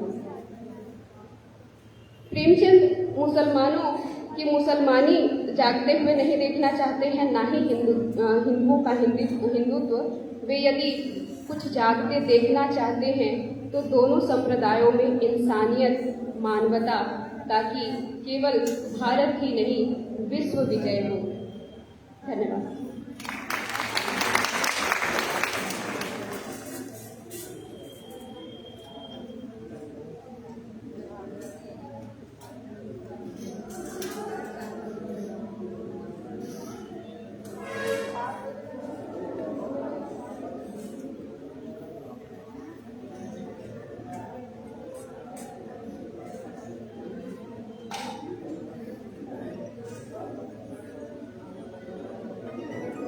धन्यवाद कनक रागिनी। अब अगली वक्ता के रूप में हमारे साथ होंगी मंजरी खरे। मैं उनको आमंत्रित करती हूँ और आए और अपनी बात को बहुत संक्षिप्त में हमारे मध्य रखें। मंजरी खरे।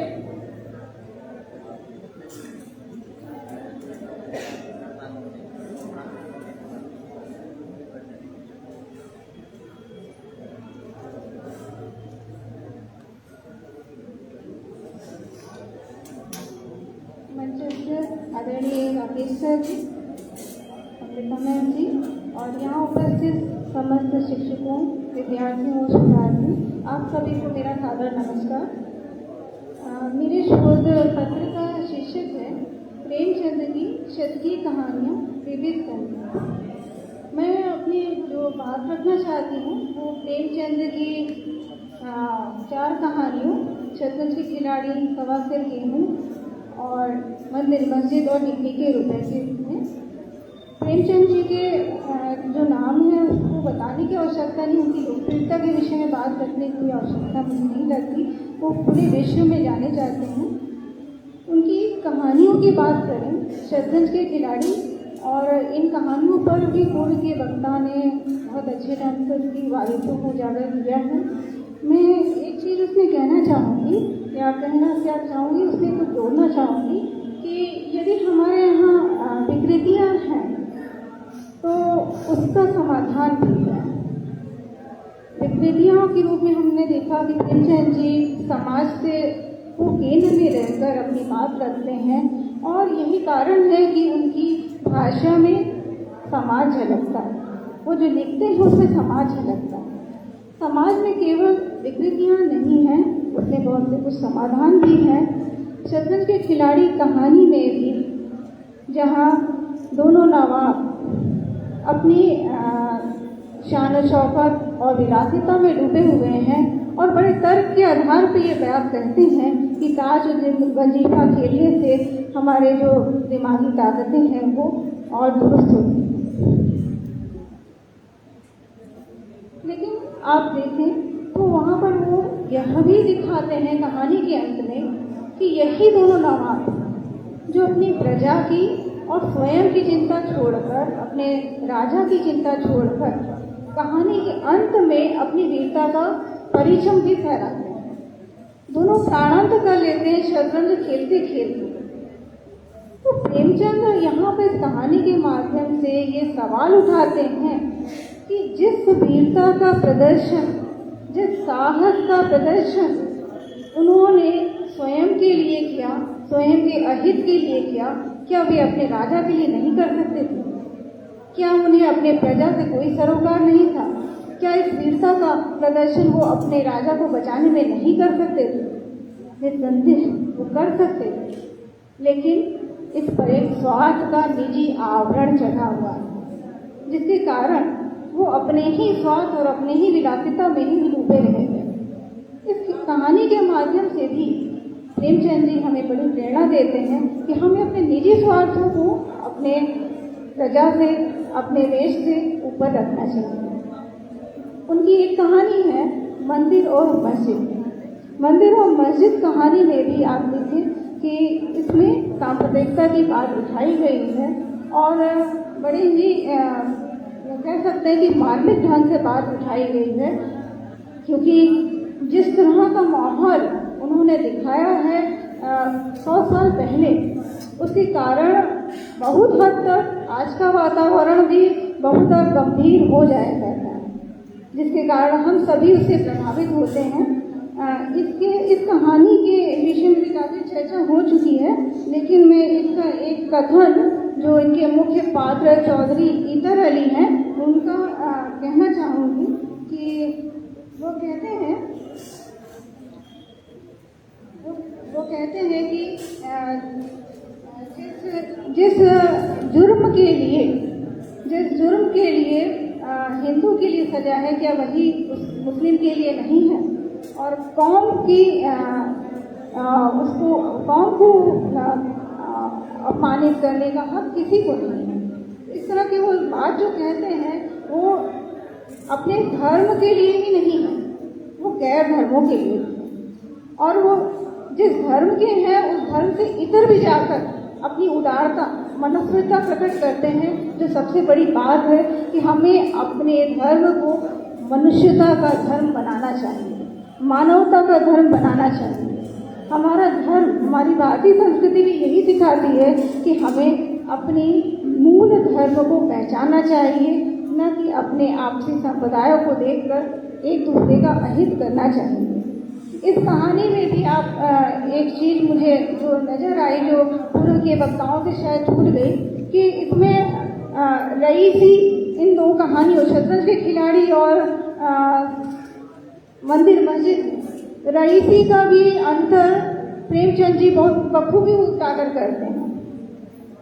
शतरंज के खिलाड़ी में जहाँ दोनों नवाब अपनी खानदानी जो रईसी है उसको स्वयं में अपने आमोद प्रमोद में लुटा देते हैं, वहीं मंदिर मस्जिद कहानी में चौधरी इतर अली न केवल अपनी खानदानी जायदाद में वृद्धि करते हैं बल्कि उसको पूरी मानवता के लिए लुटा देते हैं।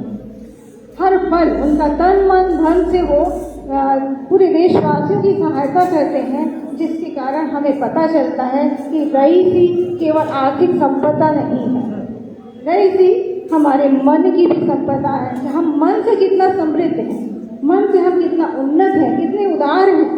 चौधरी इतर अली इसके प्रामाणिक उदाहरण के रूप में हमारे सामने रखे गए हैं। और उनकी एक कहानी और है सवा सिर के हैं।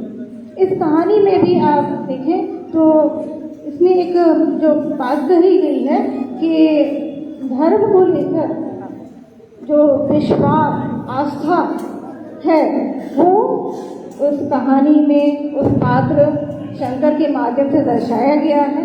और ये समाज की बड़ी विडंबना रही कि समाज में केवल कर्म कांडों को लेकर भारतीय जनता को भी भयभीत किया गया।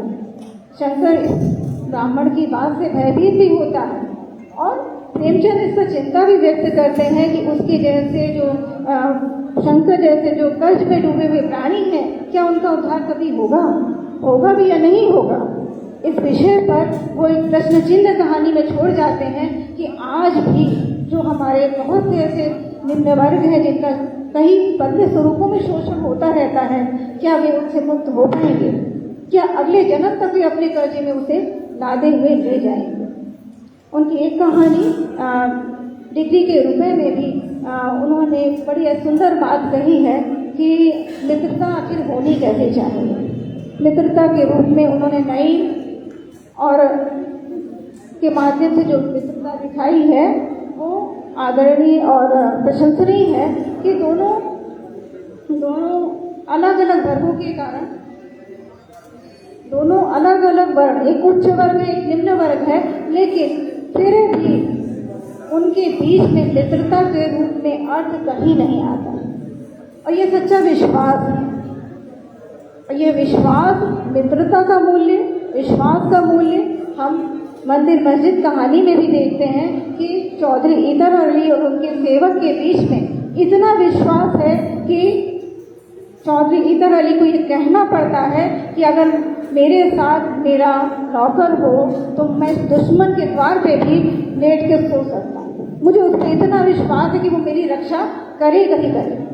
और यही विश्वास उस नौकर को अपने मालिक पर भी है कि वो जानता है कि किसी भी कारण से मेरा मालिक मुझे मृत्युदंड नहीं दे सकता।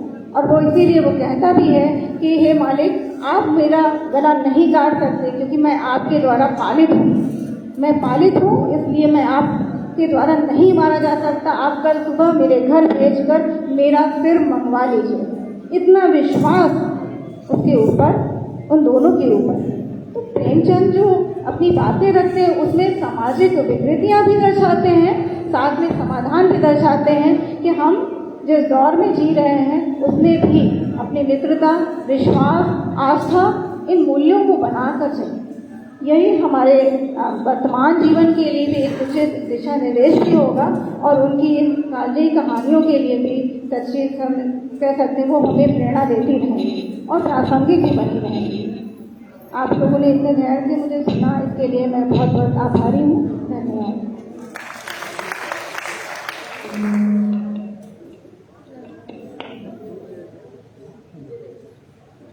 धन्यवाद मंजरी। अब मैं इस अध्यक्षीय उद्बोधन के लिए प्रोफेसर राकेश सिंह सर को आमंत्रित कर रही हूँ कि वो आएँ और आकर के अपना अध्यक्षीय उद्बोधन जो 6 पत्र पढ़े गए हैं उन विविध संदर्भों को लेते हुए देने की कृपा करें।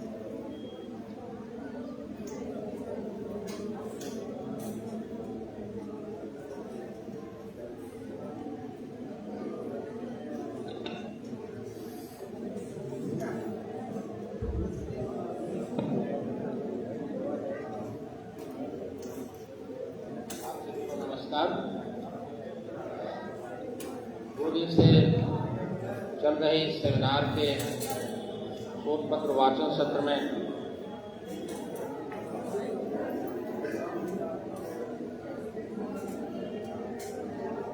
दर्शक दीर्घा में मौजूद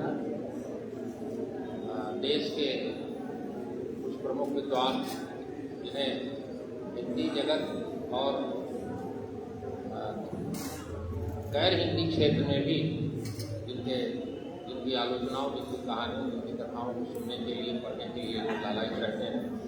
श्री महेश कटारे जी, प्रोफेसर शंभुनाथ जी को अभी तक मौजूद रहे, हिंदी विभाग के पूर्व अध्यक्ष प्रोफेसर मुश्ताक अली, वर्तमान अध्यक्ष प्रोफेसर लालसा यादव जी, पूर्व अध्यक्ष और वर्तमान में विभाग की सेवा कर रहे प्रोफेसर चंद्रा देवी, महाविद्यालय से प्रोफेसर कल्पना जी, विभाग के प्रोफेसर योगेन जी, डॉक्टर सुनील कुमार सिंह, प्रोफेसर भूरेलाल सोमनारायण जी, सुजीत कुमार जी और विजय कुमार पांडे जी, पत्रकार बंधु शोधार्थी विद्यार्थियों और शोधार्थी शिक्षक बंधुओं, मेरे लिए सौभाग्य की बात है, हालांकि पार्थेश्वर जी के लिए क्या बात होगी वो खुद तय करें, उन्होंने इस सत्र की अध्यक्षता के लिए मुझे आमंत्रित किया, मेरे लिए सौभाग्य की बात है।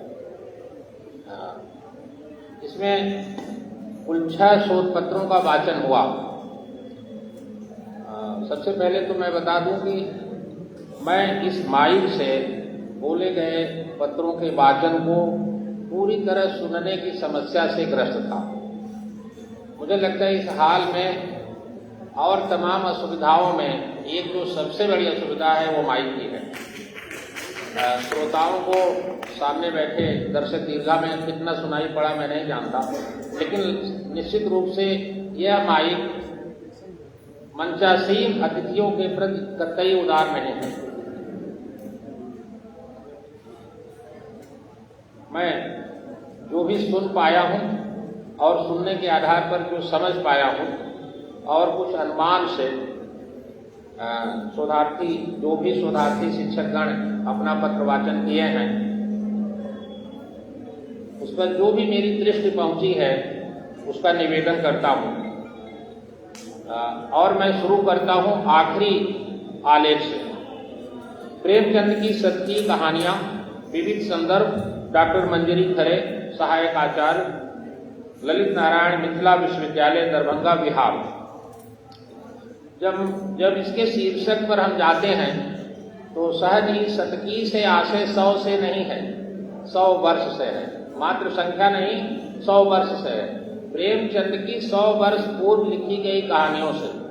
तो मंजरी खरी जी से मेरा निवेदन है कि अगले वर्ष यह आलेख और शीर्षक की मांग करेगा, इसलिए आलेखों का शीर्षक इस तरह से होना चाहिए कि अगले वर्ष भी ये आलेख उसी रूप में प्रासंगिक रहे, क्षमा प्रार्थना के साथ। उन्होंने प्रेमचंद की कई कहानियों को इकट्ठा किया और इसमें निश्चित रूप से 100 वर्ष की सभी कहानियों का जिक्र नहीं है। शतरंज के खिलाड़ी, गेहूं, बिक्री, मंदिर मस्जिद, नवाब, देशभक्त, विश्वास और मूल्य, इन कहानियों पर अपने शोधपरक आलेख पढ़े। असल में हिंदी में शोध की एक और विडंबना है कि हम लोग जब विद्यार्थी थे और शिक्षक होने तक शोध की प्रक्रिया सीखने का कोई व्यवस्थित उपक्रम विश्वविद्यालयों में नहीं है और इस समस्या से शिक्षक और विद्यार्थी सभी जूझते हैं। शोध तो हम सभी लोग कराते हैं, लेकिन हम में से बहुत लोगों को, मैं कोई आलोचना नहीं कर रहा हूं, शोध का मतलब रिसर्च मेथोडोलॉजी न हम लोगों ने कभी पढ़ा। शिक्षक के रूप में बाद में जब यूजीसी ने थोपा तो जाकर के पढ़ना पड़ा और पूरी रिसर्च मेथोडोलॉजी जिस तरह से विद्यालयों में पढ़ाई जाती है वो मुझे लगता है कि शोध जैसे गंभीर विषय पर सबसे बड़ा मजाक अगर उस व्यवस्था में हो सकता है तो रिसर्च मेथोडोलॉजी है। यहाँ पहले प्रपोजल तैयार हो जाता है, शोध तैयार हो जाता है, इस पर काम करना है, उसके बाद साल भर सीखने हैं कि कैसे काम करना है। ये विडंबना प्रायः हर विश्वविद्यालय की है। इसलिए जब मैं किसी शिक्षक का भी शोधालेख देखता हूँ, विद्यार्थी का भी शोधालेख देखता हूँ, तो एक स्तर पर शिक्षक और विद्यार्थी में समानता है कि हमारे शोधालेख की कमियां एक जैसी हों। जैसे संदर्भ ग्रंथों का विवरण और विषय की तर्क सम्मत परिणत, इन सब चीजों को रिसर्च मेथोडोलॉजी में लाना चाहिए। अगर अध्यापक के रूप में हम इसे सीखेंगे तभी हम विद्यार्थी को सिखा सकते हैं। तो मेरा किसी एक आलेख से नहीं, सभी आलेख प्रस्तुत करने वालों से निवेदन है कि हम रिसर्च मेथोडोलॉजी अगर स्टूडेंट के रूप में नहीं पढ़े हैं तो कम से कम शिक्षक के रूप में अब उसे पढ़ लें और अपने विद्यार्थियों को बेहतर शोध कराने की दिशा में आगे बढ़ें। हमारे शोध आलेख बहुत गंभीर होने चाहिए। इन्होंने विषय पर काफी गहन अध्ययन किया है और इनका प्रस्तुतिकरण भी अच्छा है। मैं धन्यवाद देता हूँ।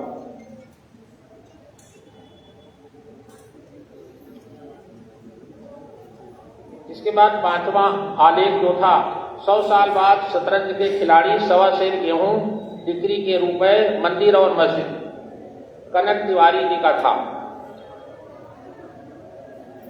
प्रेमचंद अघोषित रूप से सटायरिस्ट थे।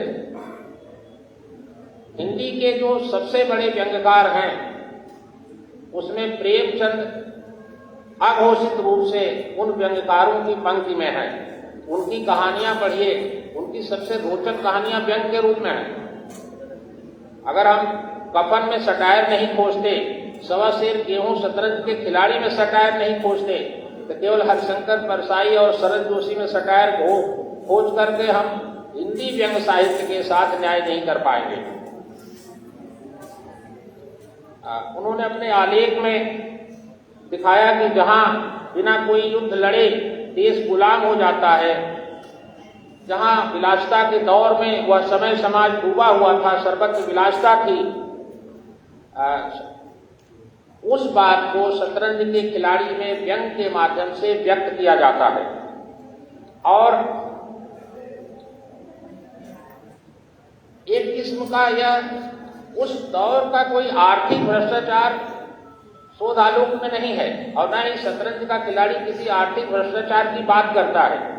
वो एक निष्क्रिय शासक और शासन सत्ता से जुड़े निष्क्रिय और आलसी लोगों के दिमाग को पढ़ता है और उसी की बात करता है।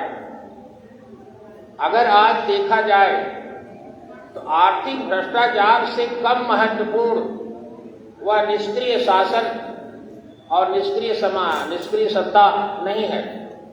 अगर सत्ता की फिजूल खर्ची को देखा जाए तो मुझे लगता है कि नवाब वाजिद अली शाह एक व्यक्ति नहीं है, एक चरित्र थे जो हर शासन सत्ता में पाए जाते थे।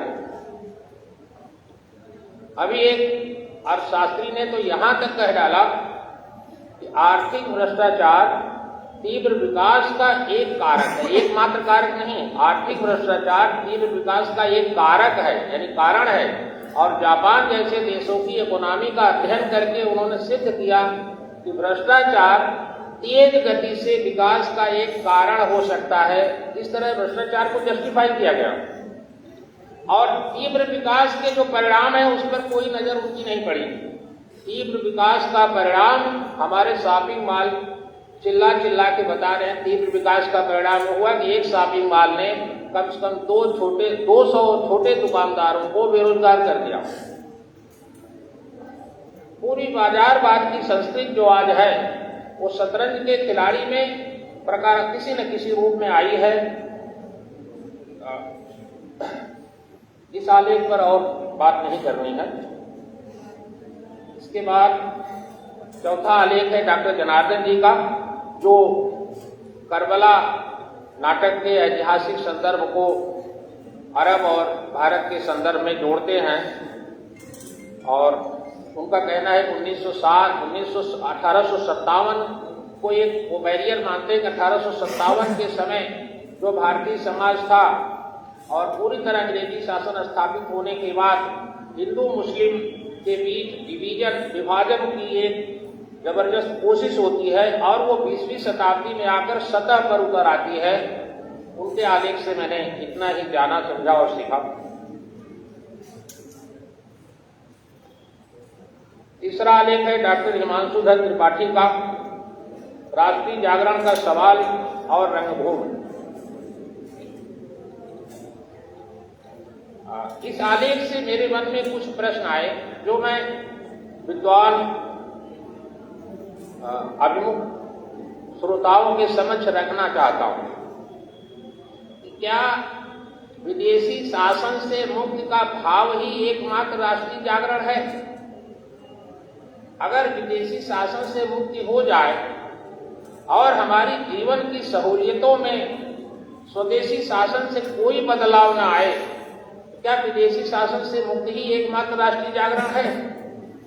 और अगर ऐसा नहीं है तो वह राष्ट्रीय जागरण क्या ईगोनिक्स नहीं था, जिसे कुछ सत्ता के लोभियों ने और कुछ सरल लोगों ने, जिनको धोखा दिया गया, जिनको ठगा गया, जिनकी हत्या कर दी गई, महात्मा गांधी जैसे लोगों ने गढ़ा था, जिन्हें ये विश्वास था कि आने वाली सरकारें, आने वाली सत्ता स्वदेशी होगी और देश हित की बात करेंगे।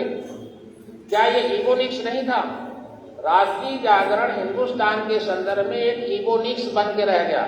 इबोनिक्स जब आप डिक्शनरी में तलाशेंगे तो पाएंगे कि अधिक बौद्धिक लोग कुछ शब्द गढ़ते हैं जिनसे हमारे दिमाग पर जादू डालते हैं।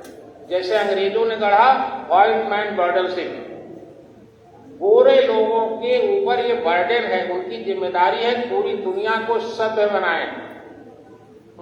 पूरी दुनिया नंगी है, सभ्यता के स्तर पर पूरी दुनिया नंगी है, उसे सभ्यता का वस्त्र पहनाएं। और व्हाइट मैन बर्डनशिप से सारे अंग्रेज जुड़े। जब उन्हें उस खोखलेपन का पता चला तो हाउस ऑफ कॉमन्स और हाउस ऑफ लॉर्ड्स में अंग्रेजी उपनिवेशवाद का विरोध होने लगा। एडमंड बर्क जैसे उदाहरण है, जब आप इतिहास में देखें, वो इस इबोनिक्स का विरोध करते हैं कि व्हाइट मैन बर्डनशिप क्या है, और उस पर दुनिया का मशहूर सटायर लिखा गया। जब हम जोनाथन स्विफ्ट और वो जॉर्ज ऑरवेल जिसमें गुलिवर ट्रेवल्स और रेप ऑफ द लॉक पढ़ते हैं तो पता चलता है कि व्हाइट मैन बर्डनशिप का जो इबोनिक्स है कितना खोखला था, जिसने अंग्रेजी समाज के साथ छल किया। वो पूरी दुनिया को ठगे, पूरी दुनिया में बेईमानी करे, अनैतिकता फैलाए, और व्हाइट मैन बर्डनशिप के नाम पर। तो हिंदुस्तान के संबंध में भी राष्ट्रीय जागरण पर यह सवाल बौद्धिकों के समक्ष आना चाहिए, क्या राष्ट्रीय जागरण केवल विदेशी शासन से मुक्ति तक ही सीमित था? और विदेशी शासन से मुक्ति के बाद क्या हम स्वदेशी शासन में उतनी ही सहूलियत में? आज भी बहुत से लोग अंग्रेजी शासन में बनाए गए पुलों, निर्माणों की प्रशंसा करते हैं। क्यों करते हैं? वही राष्ट्रीय जागरण का जो इबोनिक्स हमारे दिमाग में डाला गया, हमने देश को आजाद किया, लेकिन सत्ता पर रहने वाले लोग, वो उनका दिमाग अभी आजाद नहीं हुआ, वो अभी भी उसी अंग्रेजी मानसिकता के गुलाम बने हुए हैं। प्रेमचंद औपनिवेशिक सत्ता का प्रतिवाद करते हैं, वो भी गुलाम भारत में थे। अगर वो आजाद भारत में होते तो वर्तमान सत्ता प्रवृत्ति का इससे भी ज्यादा पुरजोर वो विरोध करते। उनकी कहानियां, उनके उपन्यास, उनके नाटकों में वर्तमान सत्ता का विरोध अंग्रेजी सत्ता से गहरा होगा, ऐसा व्यक्तिगत रूप से मेरा मानना है। मैं ये प्रश्न रखता हूं।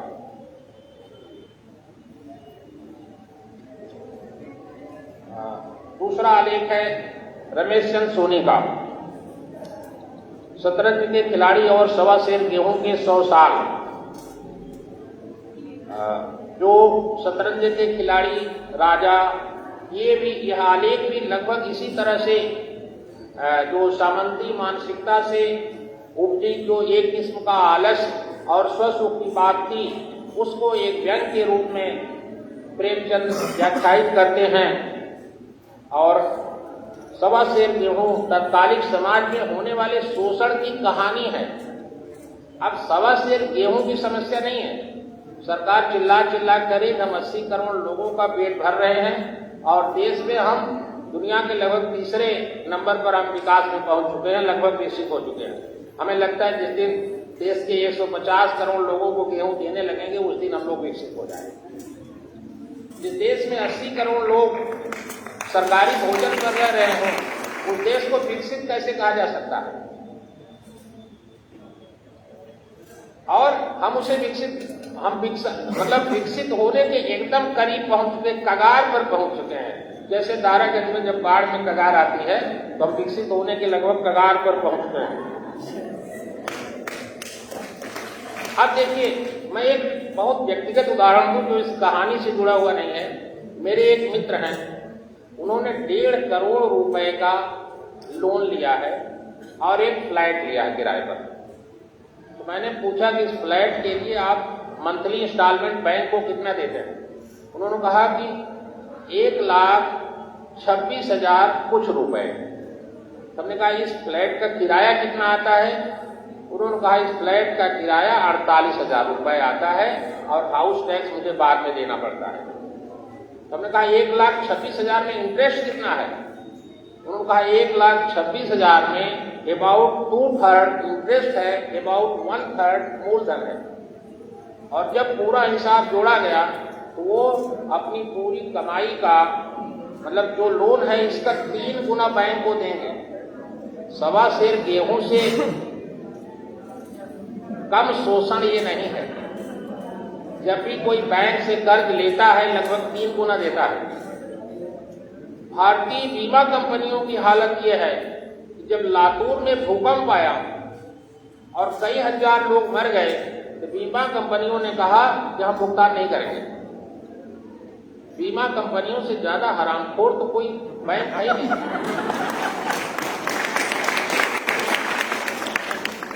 कई शर्तें हैं, उनके जब पूरी शर्तें पढ़ी है तो आप एक भी बीमा नहीं कराएंगे। मरने के बाद पैसा देंगे और मरने के बाद टहलते रहिए। एक्ट ऑफ गॉड, उसके बाद आत्महत्या। आत्महत्या एक ऐसा कारक है, कोई भी मर जाए थाने में एक FIR करा दीजिए, जांच पूरी होने तक बीमा कंपनी पैसा नहीं देती। और हमारे लगभग 15-20 साल में बहुत ज्यादा पैसा ले लेते हैं। बीमा कंपनियां अपने आने वाले पैसे का केवल 25% देती हैं, बाकी बीमा कंपनियां बढ़ रही हैं। सबसे ज्यादा मजबूत बीमा कंपनियां हैं और देश के धनिकों में मैं ऐसे बीमा कंपनियों के एजेंट को जानता हूं जो साल में देश में सबसे ज्यादा 8-10 लोगों में देते हैं इनकम टैक्स। नाम है नंदा, राज कपूर की बेटी। सबसे ज्यादा इनकम टैक्स पेयर है बीमा एजेंटों में और उनका कई करोड़ में इनकम टैक्स जाता है और बीमा कंपनी से मालामाल हो गई। और बनने के बाद किसको मिलता है पता नहीं। तो मुझे नहीं लगता है कि 1.25 सेर गेहूं कहानी अप्रासंगिक है। 1.25 सेर गेहूं कहानी में छिपा हुआ शोषण नए स्वरूप धारण करके हमारे बीच में मौजूद है।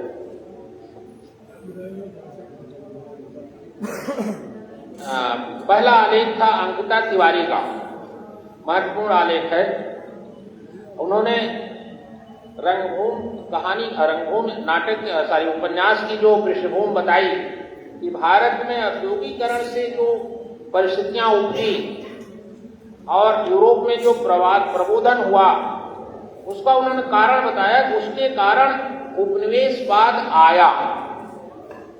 यह उपनिवेशवाद का एकमात्र कारण नहीं है।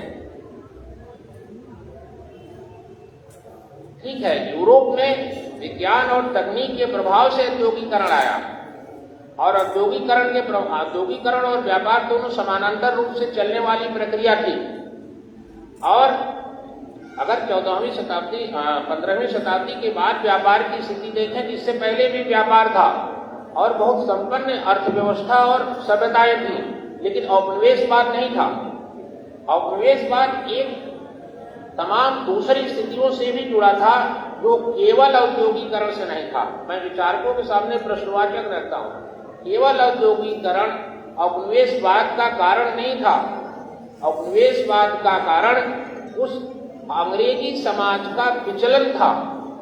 आप अंग्रेजी समाज के विचलन को यूरोप का पूरा इतिहास जब देख लीजिए तो मतलब पूर्व के विचलन से ज्यादा अंग्रेजी समाज का असर यूरोप में विचलन पूर्व के विचलन से ज्यादा हुआ है। वहां 100 वर्ष तक क्रूसेड लड़ा गया, वहां फ्रांस जैसी क्रांतियां हुई, वहां नीरो जैसे अत्याचारी हुए, फ्रांस के कई राजा, और वहां पादरियों की एक कुत्सित सत्ता रही। उससे मुक्ति पाने के बाद औद्योगिकरण के आक्रोश में आया हुआ अंग्रेजी समाज पूर्णतः अनैतिक हो गया और व्हाइट मैन बर्डरशिप की एक इबोनिक्स गढ़ करके पूरी दुनिया को उसने कब्जा किया। औद्योगिकरण उसका एक साधन था। इसलिए उपनिवेशवाद की जड़ें जो हैं सामाजिक रूप से जुड़ी हुई, उसे समाज में जानने की जरूरत है। उपनिवेशवाद की जुड़ें गहरी हैं और समाज से, उस अंग्रेजी समाज का अध्ययन करने की जरूरत है जिस अंग्रेजी समाज से उपनिवेशवाद की जड़ें निकलती हैं।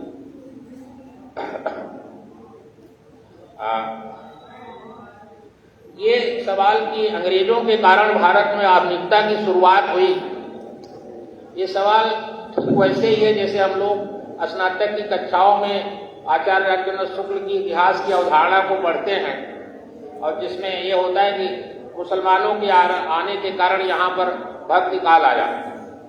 ये लगभग उसी तरह का विचार है कि अंग्रेजों के कारण यहाँ आधुनिकता की शुरुआत हुई। दरअसल जिस आधुनिकता की बात हम कर रहे हैं ये स्वयं प्रश्नवाचक है। आधुनिकता क्या है अभी तक तय नहीं हो पाया है। आधुनिकता क्या है? क्या अपना विकास या आधुनिकता का मतलब है ज्ञान की अवधारणा से जुड़ना। और ज्ञान की अवधारणा क्या है? ज्ञान का मतलब विद्या है। सा विद्या या विमुक्त है। अगर कोई मुक्त हो तो वही आधुनिक है, हर प्रकार से मुक्त हो। तो आधुनिकता की जिस अवधारणा से हम जुड़े हैं उसमें कहीं हम मुक्त नहीं हैं। आज संकुचित विचार, आज सूरदास जैसा पात्र या सूरदास जैसा नायक मिलना एक चैलेंज है। उसका कारण है जिस सत्ता प्रतिरोध के स्वरूप दूसरे हैं, उस सत्ता प्रतिरोध को जब हम देखते हैं तो पुनः वो उसी दिशा में चला जाता है। यानी सत्ता प्रतिरोध करने वाली ताकतें अंततः स्वयं सत्ता में घुल मिल जाती हैं, स्वयं सत्ता का स्वरूप हो जाती हैं। शरद जोशी ने एक व्यंग लिखा था, इस देश में हमेशा कांग्रेस शासन करेगी। जब 1989 और ये सब परिवर्तन चल रहा था तो उन्होंने बताया कि जैसे ही केंद्रीय सत्ता पर जो आता है वो कांग्रेस में कन्वर्ट हो जाता है। उन्होंने कांग्रेस पर एक व्यंग लिखा है। आप देखिए, अगर आप देखें तो आम आदमी पार्टी की शक्ल देखिए। जब आम आदमी पार्टी दिल्ली और दूसरे राज्यों में आंदोलन कर रही थी तो एक सामान्य भारतीय नागरिक को उम्मीद थी कि शायद राजनीति में कोई ठंडी हवा बहेगी, शायद कुछ परिवर्तन आएगा। आज हम आम आदमी पार्टी को डिफेंड करें कि जब तक न्यायालय उन्हें मुक्त नहीं कर देता तब तक हम उन्हें दोषी नहीं मानेंगे, ये हमारा आग्रह होगा। वरना वह पार्टी और उस पार्टी से लोग जो निकाले गए, उस पार्टी में जो लोग हैं उन सबको जोड़ कर देखिए तो किस तरह सत्ता प्रतिरोध करने वाली पार्टी अंत में उसी सत्ता की मानसिकता से जुड़ गई और शायद अल्पायु भी रहे।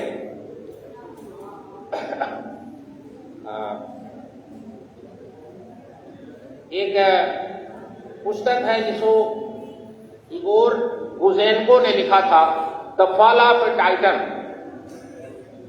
मैं यहाँ किसी कवि या लेखक की बात नहीं कर रहा हूं। गोरकी की तुलना प्रेमचंद से की जाती है। हिंदुस्तान के गोरकी कहे जाते हैं प्रेमचंद। गोरकी को राष्ट्रीय लेखक का दर्जा दे दिया गया रूस में। स्टालिन ने उन्हें बहुत शानदार घर दे दिया, उन्हें पेंशन दे दिया और गोरकी सुख सुविधा में रहने लगे।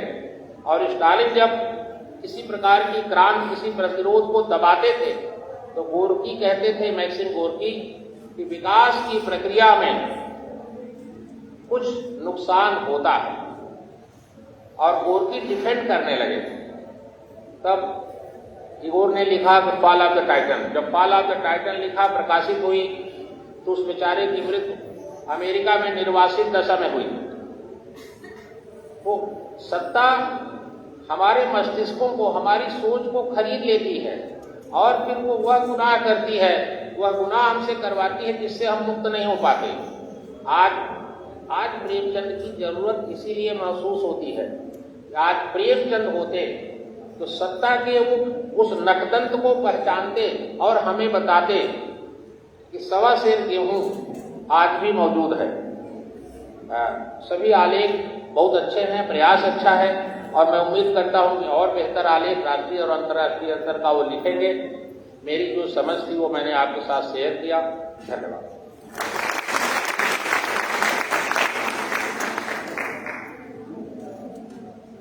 धन्यवाद सर। हम लोग 15 मिनट लेट हो चुके हैं।